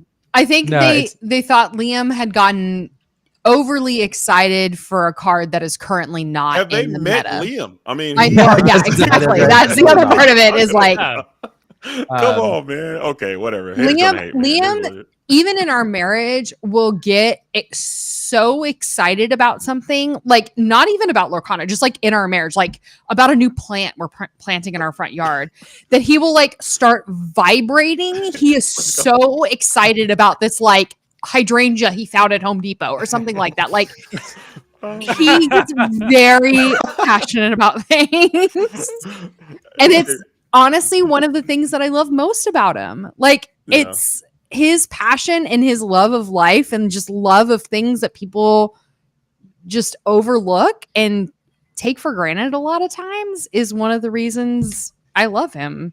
Sorry, you can go away. That's I was having embarrassing. a wife moment. I apologize. But I appreciate that. we have a platform that I guess Look at talk this. about how much I love We're like his Ruby. We're husband. like Ruby and Sapphire. We go together. Which by the way, JD, right choice. Yeah, Right yeah, choice. yeah. I have both of those. I have the Ruby. I have the Ruby one and the side. I should have just Yeah. went on a little Carmen Sandiego mission and just straight up jacked the rest of them. Had the whole thing. Oh but my gosh. I would have got I balled know up. when I was given the second one, I was like, wow, Can I get another one? Can I just get them all real quick? I was He's like, "Can I- you can I got an amethyst in large? I may do a trade with somebody so we have 3 different colors because this is actually Olena's shirt that they gave her. Yeah, that was so awesome. Yeah, so we Yeah, actually have 2 sapphires and a ruby, so we can trade Yeah. one of our sapphires for another. That is ink true. color. I'll put it out here again. Anyone has an extra large amethyst, I got Yeah. you. Cash on deck. I mean, anyone want to hit me up? I didn't get one. You got to put it out there. Like, Yeah. speaking But seriously, to that point though, I think that's a great part about the reprints thing. That's one of the Yeah. highlights about the reprints is that you're giving cards an opportunity to shine that didn't get a chance to shine. Right? And Isn't now, that I so think that's an awesome excited thing. about what Yeah. we're gonna see? I do Yeah. think you made a really good point. Like a lot of people are short-sightedly thinking about it, but like we might be losing Medusa if we lose like B Prep, if we lose Sisu. That's a lot of like wide targeted removal might be important. And without Medusa, it's a lot harder to get rid of Aurora. There is a chance that she might, be a good card. Like Yeah. that's completely possible. I mean, there's a lot of people. This is their first TCG and their first chance of going through rotation, so they don't really. And I also feel like some of these people didn't play in set 1 where we didn't have these cards in general, so they're used to this format where we have a lot of broken things we can do over the course of the game, and we're kind of scaling back the overall power level in general. And I'm excited for it. But I don't know that everybody is ready to be in the headspace. I think it's going to take some transition time for everybody to get on board with it. Yeah. Yeah. No, I agree. But I do hope, if the meta is the same as, with a couple cards different, but we're playing the same colors with the same decks and just a couple things are different, it's going to be really. I'll be kind of a disappointed. letdown, Yeah. I want to see a big change up. Yeah. Yeah. People commenting on rotation here. 2 sets. Do we think? So I'm going to show all the cards that have been rotated out because Logan has a really good breakdown of that, or that are being reprinted, not rotated out. That would be a long.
Let me just go a whole day without We're drinking any back. water. and see what happens. We're back.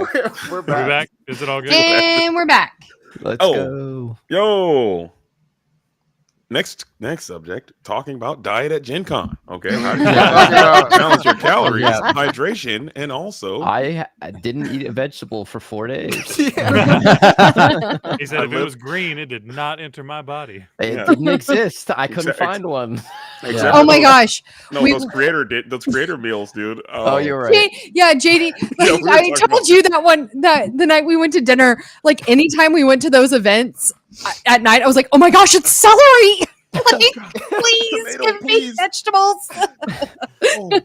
A celery, a carrot. Oh, I know. I got so excited. I finally found the street taco booth at Gen Con, and there was like celery and onion on top of my street taco. And I was like, oh my gosh, it's a vegetable.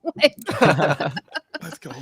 Yeah, we ate some Filipino food from the Lumpia Queen, right, JD? Yeah. And Wait, where was that? there was a food truck Oh, I never went out to the food trucks. congregation. You didn't go Yeah, to it the food was like trucks. right by That's the Lucas best Oil Stadium. They had a The whole like Lumpia went plaza crazy. filled with food trucks. It Oh. was good. Jealous. Did, Yeah. did Yeah. any of you try that like pizza, the Gen Con pizza, whatever? Absolutely I not. saw it. It looked good. It was interesting. That's Oh, all I so could say. it wasn't good. Okay. It was He said okay. it was interesting. And It Aaron was said, good absolutely in not. No pizza. yeah. It was a good in like college freshman food kind of way. You know? Fair. Yeah, it had chili on it and sausages and potato chips. I made the horrible decision, and I have never had it before, and I will never have it again, of eating the walking taco the first day. Yeah. Horrible decision. Horrible. Oh yes. I was like, ooh, taco. I mean, me being from Texas, I'm like, ooh, taco. Great. Yes, I will have a taco, please. No, that was yeah. not a taco. That's a Cali thing, I think. That was absolutely awful. No offense to people who like it, but not for me. Not Walking for me. Yeah. I was like, I would like a walking taco, and they're like, "Do you want Frito or Dorito?" And I'm like, "Oh God, I've made a horrible I've made decision." a terrible decision. This is going to be terrible. Back out. Yeah, that scratch. Yep, that's me. I'm sure you're wondering how I got here. Yeah, that's right. Oh goodness, we were talking briefly about. Thanks for everybody for hanging with us. We lost all of our Twitter viewers. We have one left. Good on you for coming back. But It might be me because I have my Twitter browser yeah, open on that's my true. phone. And then there's one person on Facebook. Shout out to you. Good fighting the good fight out there on Facebook. There's always one. I see you. I appreciate I see you. you. I love you. I love you for being there. In fact, on Facebook. God, dude. Hop into the chat and say hi because I would love to know. That's true. I've never seen a Facebook chat. I don't think. So anyway, hop into the chat. Just say hi. Howdy. We were Your talking, preferred version of hi. right? We were talking earlier about reprints before we all of a sudden crashed, and kind of what we hope they do for. Sorry, can I just Again, make a comment? That Latch chat is absolutely correct. That is what it is a Frito pie. That is inaccurate to call it a taco. Sorry. Now back. Now Dude, Aaron's cracking me up, dude. now back to Lorcana. Sorry. It was false advertising. Okay. Now you can talk about cards. Sorry. Yeah. Why is that? Oh, is that why they're all rearranged? Yeah. Round of applause. I don't even know. I don't know what's going on in the chat anymore. Shout out to everybody in the chat for hanging to this. So yeah, this is a list that Logan put together. Everything that's been announced for reprints, and I don't know. It's interesting because I do think so far. I'm interested in all of your thoughts. I do think so far, we do see some competitive. There's some staples right now. I would argue, Pirate's Life is kind of one that's hanging around. Curse Merfolk has been in and out of the meta ever since set 1, hanging around. Accomplished Mystic right now sees a lot of play, and then there's a lot of other fringe cards that are well, not fringe, but let's say that they see some play. Elsa there, Hades is in and out. Couple of Benja has some utility purpose. He's in and out. Sonic Warrior kind of in and out. And then there's some which have a lot of potential, which just never really saw much play at all. Aurora, Alice Growing Girl. Cusco, nowadays, he was bonkers in set 1. Ever since then, not great. And then there's just some that are in there for fun, like Honey Wizard. So I don't know. What are your thoughts on the reprint so far?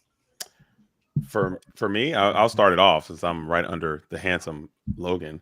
I mentioned this earlier, and the fact that we got Elsa back and Hades back and Belle back, I'm looking at Blurple. I'm looking at Amethyst and Sapphire. I think that is going to be the day one deck to be out of the package. I think they have so many tools, especially if you go evasive with it. You got Genie, you got that new Dumbo, you got a lot of things you do. You still got Sapphire, you still got the ramp, you still got Sail the Azurite Sea, you still have Tipo, you have this amazing fully loaded top end with Hades and this Elsa. You have Monstro still that you can get into. You can bring the Annas in. I think Blurple is going to be the deck to beat coming out right away, at least in my initial thoughts. Just seeing that Elsa, I think it was really nice to see in Hades together. Both set one legendaries coming back into the same deck. I think that'll be great for the game. I don't know. That's what I'm looking at immediately. Join us, JD. Join us. Join us. Join us. I'm in. I'm a Blurple gang through and through, I think. All right. Let's see. do it. Like my first thing that I've been working on because I love it so much is Emerald Amethyst, and we're getting a lot than cool stuff. Yes. And I think Dumbo works unironically better with Emerald Amethyst for sure it does than it does Blurple. We have, I mean, we can just go Pegasus and the 2-drop Diablo into, we have a 3-cost evasive. Yeah, it's Tinkerbell into Dumbo himself. So like we can immediately just take a lot of advantage of Dumbo's ability, whereas Blurple has to kind of work to get the evasives on. That's kind of the direction I was going. Also, Pull the Lever and Wrong Lever are still insanely good tools. And even away from discard, it's just an insanely good removal option that those colors have needed. And now we're going into a format where removals kind of been on the decline. So having something that's pretty consistent removal, even though we haven't seen everything else come out, along with card draw, I like it. But I'm also biased. Yeah, I think I'm approaching reprints kind of like something you said, Liam, where it's like I want to see those cards that didn't get a time to shine in the sun. I want to see those being reprinted instead of like some of these more meta staples. Some of them is nice, like you mentioned, like the Curse Merfolk, Hades. That's all really cool to see. But like seeing something like Aurora get a chance, or like even Cusco like a chance to come back, stuff like that.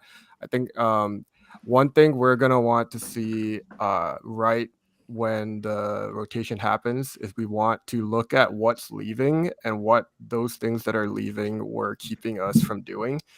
Like prime A suspect is Sisu, because that's almost like everything with 2 strength or less suddenly like depreciated in value intent, like a lot. So like we can start looking at those guys now. Like, how are they better? Like, what are we looking at? So I'll probably be looking there. Like I of course I was looking at Blurple too, and that's like kind of the like number one thing I thought of in my mind at first. But like maybe something else will like come out of woodwork. We're getting Powerline. Powerline opens the line to like song decks outside of Amber. So what about like Emerald Ruby songs, or even like Amber Ruby songs? Something like that would be super cool. Yeah, speaking on the cards that could have some potential, and also going off of the power line excitement, which as soon as I saw the ability in its full, as well as eye to eye, I was like, okay, well, this card is perfect with Maui Shark. Like, obviously, these 2 cards go together better than anything, and probably they do their best work in Sapphire. But I'm gonna play with Amethyst because that's my favorite color pairing. But I love the potential of the Aerial Adventurous Collector. Whenever you play a song, chosen character of yours gains evasive until the start of your next turn. I think that could be really powerful with Powerline. And also, selfishly, I saw that enchanted art for this Aerial and was like, that might be the best enchanted ever. I say that every set. Like, I see a new enchanted, I'm like, that's the best one ever. So I just have crazy recency bias when it comes to the artwork of Disney Lorcana. We all do, I think. Yeah, it's like, oh, Mufasa, that's the best thing I've ever seen. Oh, Naveen, yeah, actually, that's insane. But yeah, the Aerial, I saw it, like my jaw hit the floor, and I was like telling everybody about it. I was like, go look at it, it's so cool. But I want that card to be good, and I think in a new format, she could find a home in Ruby decks with songs and sharks and power lines. Absolutely. Yeah. Go ahead. No. We have a local legend who just joined. Yeah, Joined in the green room. Who's committed to keeping Steel Song good so they can take down JayZ. Oh no, she found me. She's got beef. I gotta put some caveats because I did my stream and Courtney was in the building and I was straight making fun of Steel Song because I think it's I don't think Rapunzel comes back and I'm the happiest person for that because I love Steel Song some of the time when I'm not playing against it. Okay, but when I'm in the dojo against Steel Song, I can't stand it, and I want nothing to do with it. Rapunzel, you're gone, and I'm just having a good old time. That Rapunzel's not going to be reprinted. So, Courtney, I'm sorry. Okay, please take it easy on me. It's okay. I'm just gonna make sure I come up with something that is Steel Song and can still beat you. Okay, that's not going to be very hard. Okay, because I'm not very good. But I mean, go on your journey. You're gonna have to figure it out. I'm certain if I could do it, you could do it. But I'm glad that Rapunzel, man. But still, it could happen though.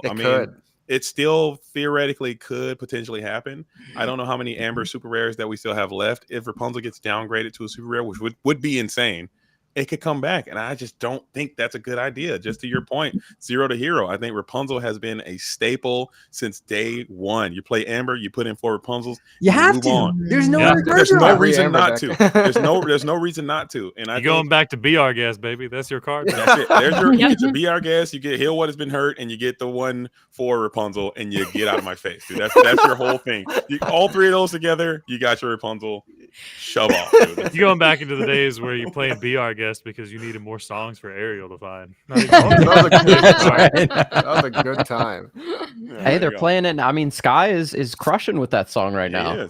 I think in set 1 they put in Hakuna Matata just to add to the song package. Like just to have an ink to draw off of it. Yeah, exactly. Oh, those were the good old days. Let me tell you. I don't even play competitively, but yeah, you remember. Good old days, except for Ursula's Cauldron. That card should never have been. First of all, Ursula's Cauldron was not that good. Magic Mirror was better. I hate that card. Every time you saw an Ursula's Cauldron played on turn 2, you're like, well, this game is going to take 10 minutes longer now. I can't believe you'd be mad at me for having Magic Broom to recycle my stuff. First of all. Yeah, maybe you should have Magic Broom to recycle your stuff. Maybe I should. I don't know. Courtney, what are your thoughts on the reprints and how Steel Song is going to fare? Potentially sans Rapunzel. So I think if we get some type of draw power outside of Rapunzel, it'll be fine. But with nothing to replace it, I think it'll be a little difficult, particularly because you're not only losing Rapunzel, but you are also losing Whole New World. So that's 2 pretty big draw components. That's the one I'm happier is leaving. Yeah. It's fair for everybody. Everybody gets cards. You just have to pivot to dock builds, I think. Yeah. Which is like objectively really good, especially at the beginning of formats. So can I say? Oh, go ahead. No, I was gonna say. So this weekend, it was after the Aurora reveal. Rebecca, Quest, and I were chatting, and we got this bee in our bonnet that we're like, oh, okay, we're revealing all princess queens this weekend. That's what's about to happen. Yeah. And because we had Elsa, we had Mulan, and then we had Aurora, and we're like, oh, it's an Ariel. Oh, and Ariel. Yeah. Wait, so we had Ariel. Yeah, 4. We had 4. Okay. Yeah. So we were like, okay, there are two cards left. Yeah, there are 2 cards left, and they were it was gonna be Rebecca Quest and it was Katie with Lore Keepers in. And we're like, clearly we're doing the princess thing, 1 in each ink color. So we're literally sitting in the expo hall at GenCon, and I'm filtering princess by ink color in the sets that are rotating out. And I mean, Rebecca and I were like, it's gonna be for her, we were like, it has to be Belle. It has to be Belle because she cosplayed as Belle for Halloween the year Lorcana came out. And we're like, well, clearly you're getting Belle, no Belle, which means Amber is left for Katie.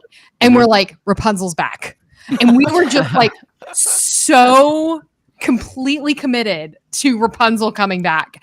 And then Rebecca got Cusco, and we're like, well, we're out. Like, Oh, no idea what's happening now. I didn't know to the you were drawing partially board. to blame for that. 'Cause I Yeah, we remember- had it was Princess Theory was flowing around the whole venue. Princess Yeah. Theory, Yeah. oh, it's gonna be a princess. And then when Elsa came out as a queen, Floodborn, man, it's all Floodborn. It's gonna be Floodborn Theory. Oh yeah, that was the other part of it. Yes, because we were like Princess E. So we were like, Elsa isn't a princess, but she's like princess adjacent. Yeah. Princess Yeah. Jason. So we're like princess adjacent. Yeah, Floodborn. We figured out the ink color, and we were just like, Rapunzel's back, man. She's Like, coming back. Aaron, to that point, if you would have said, "Hey, I got one bet, you can bet your entire life savings what that reveal is going to be," I would have put my entire house and the entire farm that it would have been this card coming back to the game. 100%.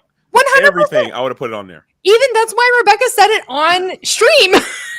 She and I were like, yes, that's the card she's about to get. 100%. Yeah, I remember before that she was convinced. She was like, "I have Belle. I have It's just Yeah. like, well, Yeah. it's happening. Yeah. made sense. And then she's like, oh, I've got Cusco. Yeah, which I was excited about. Yeah, no. I think everybody was excited. Like, well, I mean, not everybody. Some people were excited about.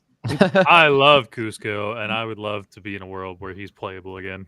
That was my dude. Yeah. It might be Yeah. this world. I got fancy cards to play, so That's I'm true. always happy. Look, bro, there Yeah. are a lot of people that don't know the fear of an on-curve Cusco questing for 3 in your face. Oh, there are a lot of that people was- that didn't live that world in set 1 and 2, but I didn't, Did that to a yeah. lot of I people. did. I did Great not. time. That was And a great time. I feel like constantly those of us who played the first chapter were like, back in my day. Back in my day, It was back in my day, and you'll respect me. Dang it. you took it out with Maui. I didn't care because I already got my 3 lore. I don't think Maui existed yet. Did Yeah, they? Maui did. Set Yeah. one, Oh, yeah. okay, That's set how one. Maui did run into your Cusco every time. And you're like, I already got the 3 lore, and it's Oh, taking out that's your true. Maui. Yeah, that's cool. Actually, my favorite thing was play Cusco on 5, quest on 6, bounce with the genie before the be prepared, Yeah. and then you drop him again post be prepared, and they can't target him with the Dragonfire, and you get another 3 out of him. It's my favorite. And then you just like, Yep, it's my favorite. What? When we literally had 200 cards to play the entire game with. Yeah. look, bro, it was a great time. It was a I great was out. time. I was out here. My Flynn Riders and my Cuscos ruining kids' days. That was a great time. Yeah. Yeah, Flynn Rider on 2 is always mean. I was out here with Flynn Rider, Cusco, and John Silver, making you challenge Cusco every time. Yeah, It was before Yep. Sisu times BS. the, That's before before Sisu. That's before any of the chair ladies. This is before Oh, Brawl. the chair ladies too. BS, Ladies and before chairs, I will not miss them. I will not either. What, the chair ladies? No, Yes. Oh, Yeah, chair ladies. the meme while it dies of Medusa is just Yeah. That's What lives? Yeah, How many cards got left on the cutting room floor because they died to Medusa? Just So wait many for good ones. Medusa to bro. come Like back. it's when like I think people also forget like how meta warping Medusa in and of herself was. There are Yeah, cards what you I'm just saying. could not play. Rockstar Stitch fell off to the wayside because of Madame Medusa. Robin Hood? Are you kidding me? Gone. Yeah. Medusa. The Robin Hood, the he's- Aurora, Daring Guardian or the Guardian? Yeah. Yeah, Dream Aurora, Dreaming Beast Tragic Guardian. Hero. Yeah. The Strategic Hero Medusa. Get out Dude, of here. so many cards when Medusa became relevant was just like I can't play this anymore because Ruby just gets rid of it immediately. Yeah. yeah, It's gonna be a new meta. and a lot of those cards are coming back. Yeah. Look, coming back. They're getting I'm the band really back just together. I'm really just looking for a world where my boy John Silver can shine again. I got That him card's in awesome. my first chapter sealed, and I played him every single game and still lost. Sounds like a skill issue to me, brother. That's He had an evasive Tinkerbell that I could not stop. he gives people No. reckless. What do you mean you couldn't Reckless- stop? Yeah. Get I- wrecky with it, dude. He I got feel like it's been a banished by solid Dragon year. I feel like been a solid year since we've told your John Silver hatred story. I mean, I just not much. Gen Con 2023. Oh, Liam's very first Lorcana game he ever lost was in a starter deck event where someone augmented their starter deck with John Silver and he lost the entire game to John Silver. Wow. So for I was at 19 lore. so for I got a John just Silver. like- Oh, I was for at like the 19 lore. first 6 months of the game, anytime John Silver it's like not went just down on that. the table, he It was just was- like, I hate that card. It was top 8. Got the really bonkers cool playmats. It was the first starter deck event Oh, ever. Yes. I was 2-0. I was in game 3, round 3, and like I've got 19 lore. I'm gonna close it out. I'm there, and out of nowhere, John Silver comes down and completely locks me out of the game. Yeah. And I was like, it was a feel bad moment. I remember the phone call after that game. Yep. Making a reckless deck. It was a feel Reckless bad moment. John Silver, you came back. Thoughts? Double reckless. Let's get it. Let's get it. I'm just saying, look, my boy might have a time to shine again. This is It's one of time. That's literally my favorite set 1 card. Yeah, get him. I'm just saying, like, look, we do not give financial advice on this show. Do not take any financial advice for us. But if you don't have 4 of them, he's really cheap, like right now. You know? I'm just saying. He's got pirate synergy. I'm just saying he has pirates. I think he has alien. Alien, yeah. Alien. He's got them all. He's got like the longest tags. He's got like 6 tags. That Well, look, new logo everything. could He's be just an pretty good. entrepreneur. My man is a cook. He's a mutineer. He's a pirate. A therapist, a politician, True. a musician, A dad, a puppy, a pet owner, yeah, a sorcerer, a morph wrangler. A morph wrangler? What were you saying, Courtney? I was saying I am excited for him because I was requested by my husband to build him a pirate deck, so he probably will be put in that deck. Very nice. I mean, a good time. Yeah, That's awesome. That's good. I had the broom deck and his Titans deck returned to me to put the cards away, and he's like, "Could you return this with something that will work now that?" Can you fix this, please? Yeah, that's true. I mean, they're not. So pirate decks right now aren't horrible, but it could be just a little bit better. Don't do that again. I gotta go. Let him cook. Let him Here. cook. That was good, dude. Let him cook. You don't live in this house, JD. No. Listen. I'm fully subscribed to Liam making puns. If I could just have that every day, every 30 minutes, just Liam in. nailed the dad joke about a decade before he became a dad. Gotta practice. Yeah, Rehearsals. Prepared. he had to be ready, so he didn't have to think about it when it was That time. is true. That's That's true. Sorry. That's okay. true. Pirate decks weren't horrible. No, I was gonna say something else, but it was really all about making the joke, and I got to do that. So You could say good. they're all right. Okay, I'm not married to you. I can't give a crap about that. I'm feeling the vibes, and I'm No, go for it. Go for it. Yep, You just yep, roll. Garrett, you go that's ahead a and lot use of the- news. Got him. We out here. Send her your girlfriend's information. She'll get there. Yeah. Jamie, how do you just like have the card? There's so Like many. you just like literally every card. We're like, you mean this card? Like, you're like, No, I just so happened to have. It was just serendipitous. More magic from Gen Con. I just so happened to have this stack of cards sitting right here, and they just so happened to be my green or emerald. The bulk Legendary. bandit from. I am the bulk I don't. Brother, JD came home with like Brother, you 3 said cases worth of random commons from. hold on. You said that. Wait, was are you like collecting random comments? Gen Con. I've got. oh no, Courtney. He does not need your help with your comments. I have seen your comments collection. JD is fine. I just want to point out, you're saying commons. My man just showed 8 John Silvers. That's true. Dude, Those are all not that's what happens. It's like I When you're call a bulk myself the bulk bandit. When you're the bulk bandit, Garrett knows about the bulk bandit. You know what I'm saying? People do that. They'll just leave their bulk around. Oh, I think Courtney can give you a run for your money on your bulk. And it's Bro, kind of that's like legendary. it's kind of like panning for Legendary on gold. the table. It's kind of like panning Sometimes for they gold. do. It happens all the People just- time. They're like, oh, I don't like that. That card's not playable right now. I'm just gonna leave it. And I'm like, Yeah. that's a good card. Bro, that's a it's legendary. left there. It happens all the time. But John Silver, I mean, he's like Leon says, he's like a like 30 cent, 40 cent maybe.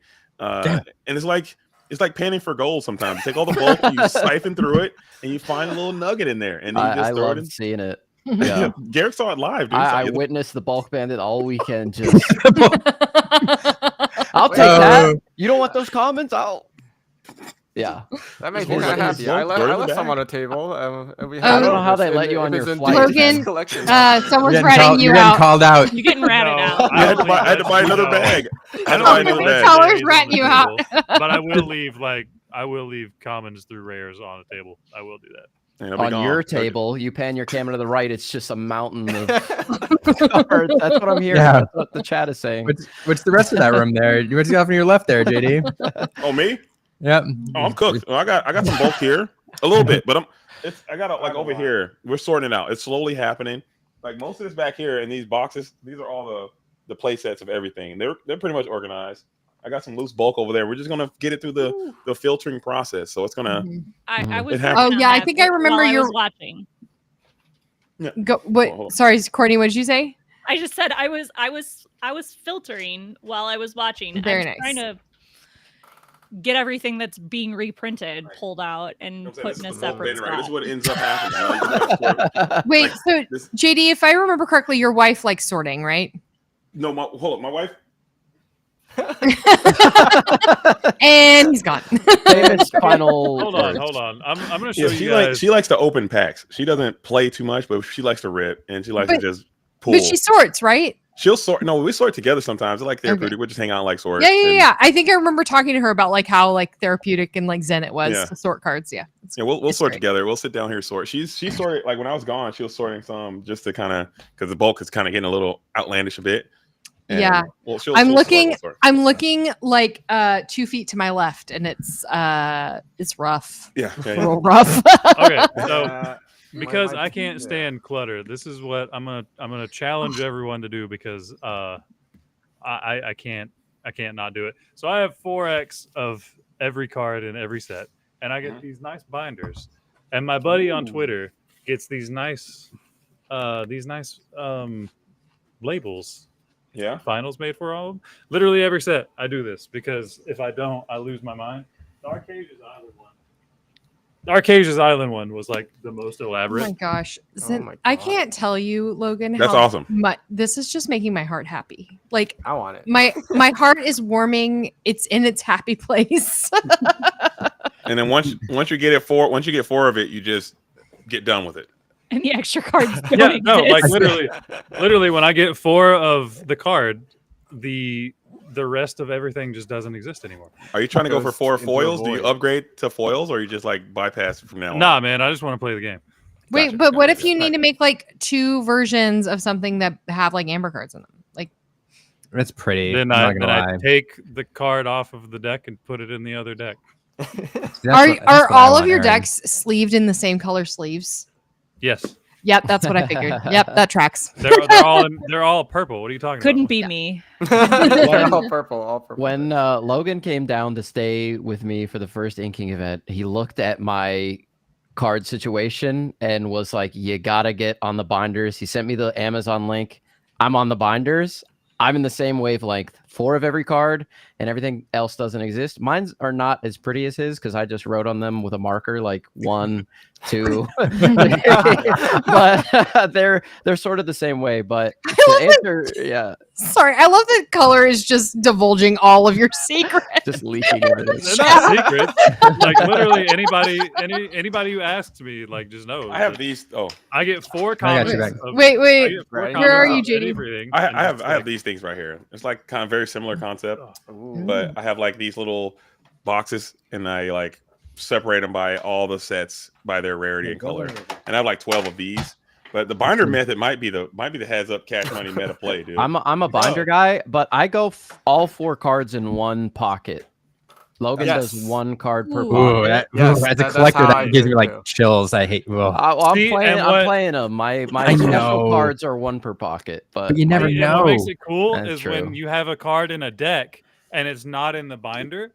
You know it's in a deck. It's in a deck. So you don't have to worry about where are my cards. You're just like, oh, they're in the deck, obviously sleeved up somewhere.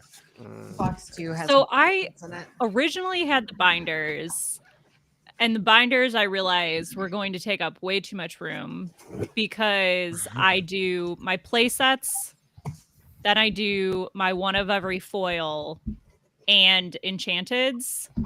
So I felt like the binders, I'm going to have like 20 binders at some point, and that's just going to be excessive. So I switched over to clear boxes, and these are really nice. I like being able to. Oh, I like the clear box idea. Someone clip that. I love it. Once again, I'm sitting here going, I love how this show has now become a show and tell of our organization systems. We're like, this is how I organize my cards. I don't know what's happening here, but I absolutely love it. This is great. Liam's got an old school. I like the old school approach. Oh my god, wait. Okay, yeah. They're cheap. I would say I'm in charge of organization in this household and I can't keep it under control because like I'm in charge of organization and I live with 2 agents of chaos. One of which is a grown man and the other is a 2-year-old child. Anyway, moving on. Which one's which? Yeah. You're never gonna know. But yeah, I have like I do old Here we school, go. and then we have like the For the drawer boxes, and then I have like custom labels on them. I love it. It's amazing. I'm getting destroyed by chat. I'm No, sorry. I'm with you. I'm with you, man. I'm sorry I did that, but I'll go buy 4 more binders and everything will be one.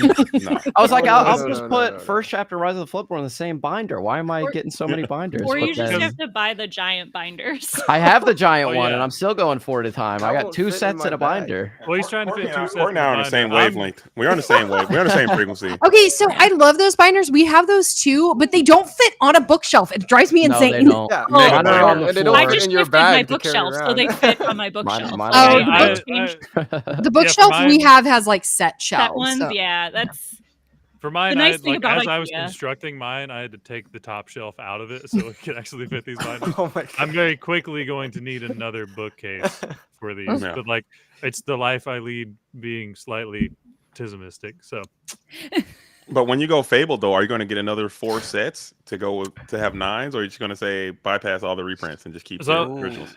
I'm not gonna get reprints of like the cards, but any of the new ones, depending on how many they are, they're probably gonna go in the first chapter at the back of the first chapter binder, depending on how many new cards there actually are. And then I'll just label it the first chapter plus Fabled. Oh, okay. Okay. I think I'm just gonna won't give. that get confusing though? Because not like They're I not. feel They're, like I would get worried about like pulling a wrong card or something. Why? Because you know all the first chapter cards and all of the Fable cards are in that Yeah, one. that's fair. You could make a Fabled binder and just put those cards Yeah. where they're But supposed to be. Bro, there's like so many. There's like these binders hold like over 1,000 cards. I'm not spending $50. They'll hold but- over 4,000 if you put 4 in each slot. Wait, I just I essentially just- with the they came in like packs of 6, so there's 6 of they fit the whole set perfectly, and then I'm just pulling out all the cards that are rotating and putting them into storage and then keeping the ones out that aren't rotating out. No, see, like I can't do that because I'm going to have to play in the Infinity format for the third Well, I mean, I plan on DLC. playing both, but But that's what I'm saying. Like I can't just do that pull out thing. I'm gonna have to keep all of these cards dedicated in their spots where they are, and eventually. Oh, I'm gonna have Liam's going to get the fancy binders from the back of the house now. He's like, Oh, sorry. God. He just got up and left. I'm like, wait, where is he going? And he's like, he said mumbled something about show and tell. And he needs to show off his art binders. I know. God, let's No, like look. I'm excited. But like, I'm just not- being honest, it's gonna help me like keep things organized because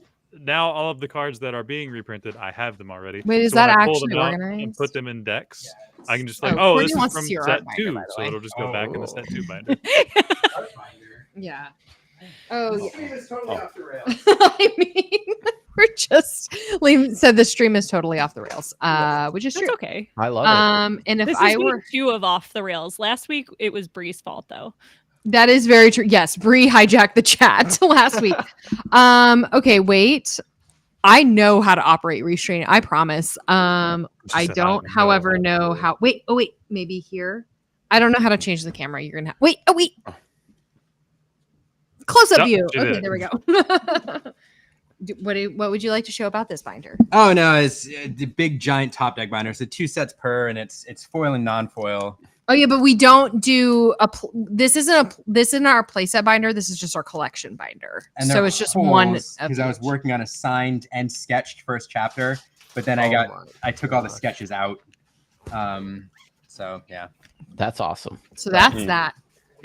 But That's the it. one that doesn't fit on the. The big boy binder. this is the sketch binder though. The sketch binder is fantastic. And, I That's love really cool. Wow, That you get so is many. That's Right here, awesome. you can move The it. whole binder is pretty much full of it. It's hard to see. Like we'll have to do it. Oh, ooh, very nice. Very nice. There you go. I love it. Ooh, ah. Oh, that's pretty. Wait. It's also. I know. Getting And all of then all those the was cards. so difficult. It was. It I took went me. to my It local took me 8 store boxes. and was like, "Hey, boxes did you guys open?" They're like, 30. I was like, "Can I look through all the story cards, please? I need them for my See, video." if you were a certified bulk bandit, you'd have no problem. You'd have no problem with story cards. You're out in the back of like dumpster diving behind the TCG stores. Is that what you're saying? Looking for the random packs? Just pick them up off the table. But That's when you host on release weekend. You host pool parties at your house, so you just like invite all your friends over with their box, and then you all open your boxes together, and then you get a full set of story cards. Yeah. Oh wait, I should change it back to our good TV. Yeah. Or good whatever that's called camera. A good camera. Well, that was fun story time. All All right. I like that. Well, show and tell. Yeah. All right. We should start wrapping this up tonight. JD, I know you said you had to go in the green room here, or in the private chat. We probably should all start wrapping it up here. All right. Real quick, around the horn, closing thoughts. JD, closing thoughts, GenCon, whatever. GenCon, whatever. Or life. Seriously, Or life. It was an amazing time, as a content creator, and I spoke about this as well. Just getting someone to say, hey, we appreciate what you guys have done content wise. I'm sure you guys can echo that and feel the same way. It was truly a magical moment, magical experience. Being on the scene at GenCon, it just kind of also revitalized my love for this game. Granted, I wasn't playing at day one like all of you, but I came in a bit later, but I fell in love with this game, and being there really, because there were some rocky roads that we've kind of been navigating, but just seeing the passion that the people behind the scenes have for this game and the people who are in charge, what they want and their visions, I think we've kind of navigated through those tumultuous times, and I think it's going to be. I'm so excited to see what's going to happen in the future. So thank you again for letting me be here and kick it with you guys. I had a blast, and seeing you as always, Liam and Aaron. It was great. Garrick, wonderful weekend. Zero to Heroes, nice to finally meet you. Courtney, I'm sure we're going to see you again. And Zainless, you're going to be in Ink Inc. We're going to run into each other again as well. But it was a magical moment, and I'm glad that I was a part of it. Yeah. Enjoy time with your family, JD. Thanks for coming on. All right. Mwah. See you later. Bye, JD. Zero. Any closing thoughts? No, I think JD said it very well, because we did have some like rough times, but going to Gen Con, like I didn't have like crazy expectations, but seeing events being run well, seeing people excited about Lorcana, like seeing just like kind of the magic come back, that was like, I don't know, it made me happy to see. And then it's kind of a good sign that like things were going smoothly, hopefully, for like DLCs, future events, all that kind of stuff. So yeah, it was exciting. I had a good time, and I definitely had a great time like meeting all of you, because like that was just like, it's the first time for me seeing like a lot of you, so it was a good time. It was fun. Really need to get better at your K-pop part, because that is not how you do it. Yeah, it is. No, it's not. Like that. Like that. Sorry. All right. I try, y'all. I try. Regards. Thanks so much, and thanks for participating in the video. Of course. Have a good Right. night. Anytime. Let me know. All right. Absolutely. Chaos Stream concludes. Garrick. Yeah, GenCon was, like JayZ said, absolute magic. It was so great to meet all of the other content creators that I have not had the chance to meet. Being somebody that got into this content creation thing a little bit later than everybody, it was amazing to meet both of you.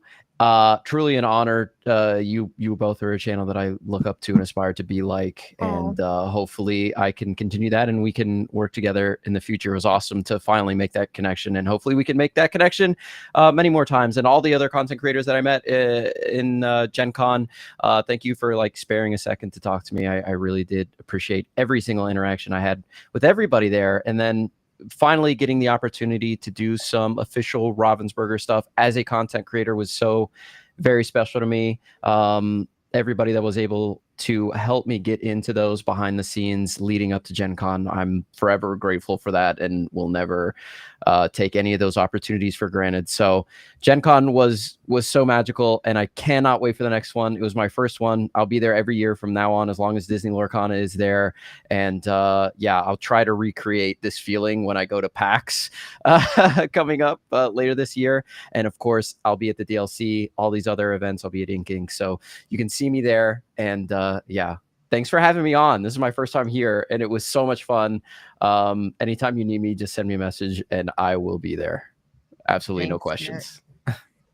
Thank you so much. You're amazing. And we're already working on some stuff. I know. Yeah. All right. See you later, Garrick. Thanks again. Bye. See ya. Courtney, any closing thoughts on Gen Con or rotation or whatever? I was really thankful for all the content creators because I, like Logan, had a lot of FOMO this weekend not being there. It's actually funny. I originally was going to go and then opted out of it for saving some money for other tournaments. And I had a lot of FOMO because I was like, oh, I was supposed to be there. And then it was nice to get all the content from everybody and feel like I was there. And it's always good seeing everybody representing the Lorcana space in a great light. And I think that hearing some of the stories about how there were a lot of good interactions with new players was really nice. Yeah, for sure. I do have to say, like, that's whenever content creators are at events like this, that's what we're trying to do, is bring the community in and try to show everybody what it's like. And so I'm glad it resonated. Yeah. And you do that too for all the events that you go to on Enchanted Chatter on Wednesdays. Check it out if you're not already following that Twitch channel. You guys. Thank you for Thanks. coming, Courtney. Thanks, Courtney, We for love popping you. in. Bye.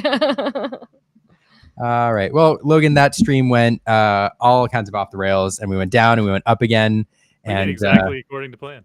Yeah, like that was. Yeah, when we were charting the show tonight, we knew we were going to end with the show and tell segment. We hadn't done that before, and we just thought everybody would enjoy it. That's why I have my binders ready to go. Look, I'm always ready on Monday nights to do whatever. We're here. We should think I just had it ready to go, man. Come on. Yeah.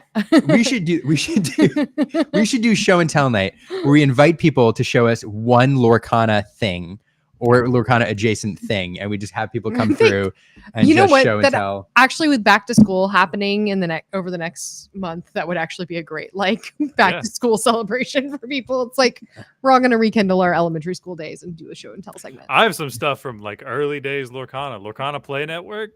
I've got some. Oh, the LPN. Man. Oh yeah, remember that? The old LPN. Yep. Yeah. That'd be fun. All right. Well, this was wild. Y'all did a thing. I feel bad now. By the way, that Judge Phil. I was gonna rotate people through all night, Phil, and so we said goodbye to rotate one person on, and then we called an audible. I feel bad that you missed the chaos. I apologize. We should just. I'm sorry. I brought you in first, because I was we're gonna spend time with Phil, and I don't know. What a crazy night. All right, Logan. Before I give my closing spiel, any I don't know. What do you thoughts? No, literally all weekend I was just chomping at the bit, waiting to see what card reveals were going to come through Gen Con. And everybody I was talking to was having such a great time. Like I said, there was just very little negative that was said about the weekend in general, from how the events were ran to people's interactions with each other to a lot of new players coming and actually getting to interact with the community that we love so much. Yeah. And that's just mirroring what everybody said. That made me realize why Lorcana is as special as it is and why I continue to put as much energy into it that I do. Even when I don't physically get to be there, I hear about how amazing it is and makes me wish that I had been there. Yeah. Next year.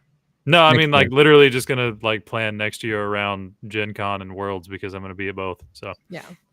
And speaking of next year, for those of you who've been with us the whole show, don't forget to hashtag Baker to Gen Con.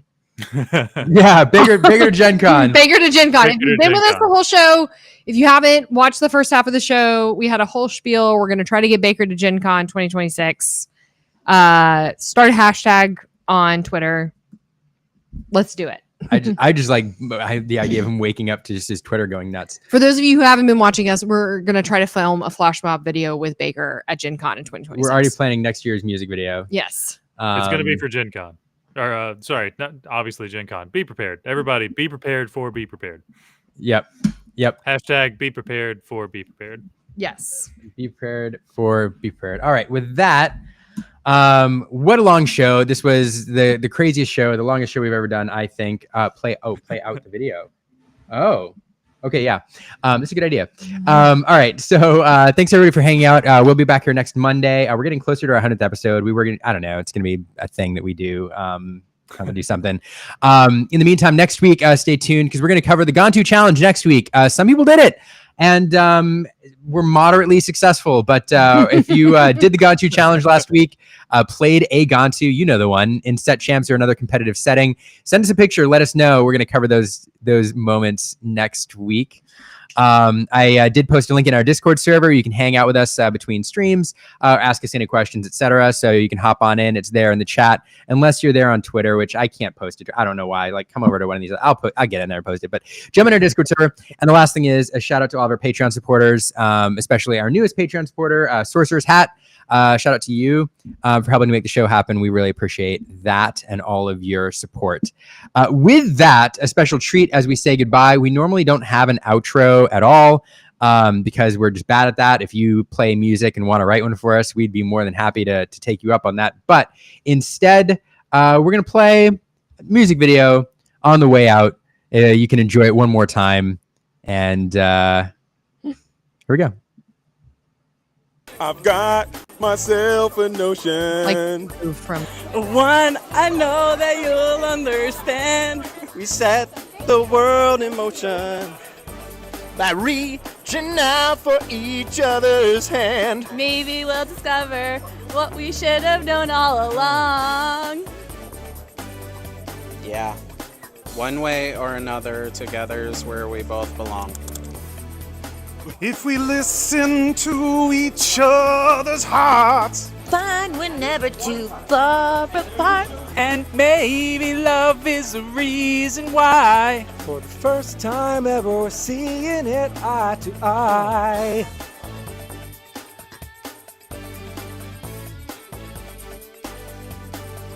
If a wall should come between us, Too high to climb, too hard to break through, I know that love will lead us and find a way to bring me to you. So don't be in a hurry. Think before you count us out. You don't have to worry, I won't ever let you down. Nothing's gonna stop us now. if we listen to each other's hearts, Find we're never too far apart. and maybe love is the reason why. For the first time ever, we're seeing it eye to eye.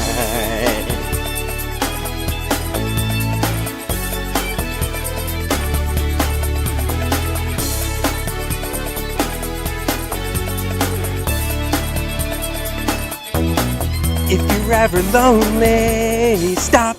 You don't have to be. After all, it's only a beat away from you to me. Take a look inside and see. If we listen to each other's heart, We'll find we're never too far apart. And maybe love is the reason why.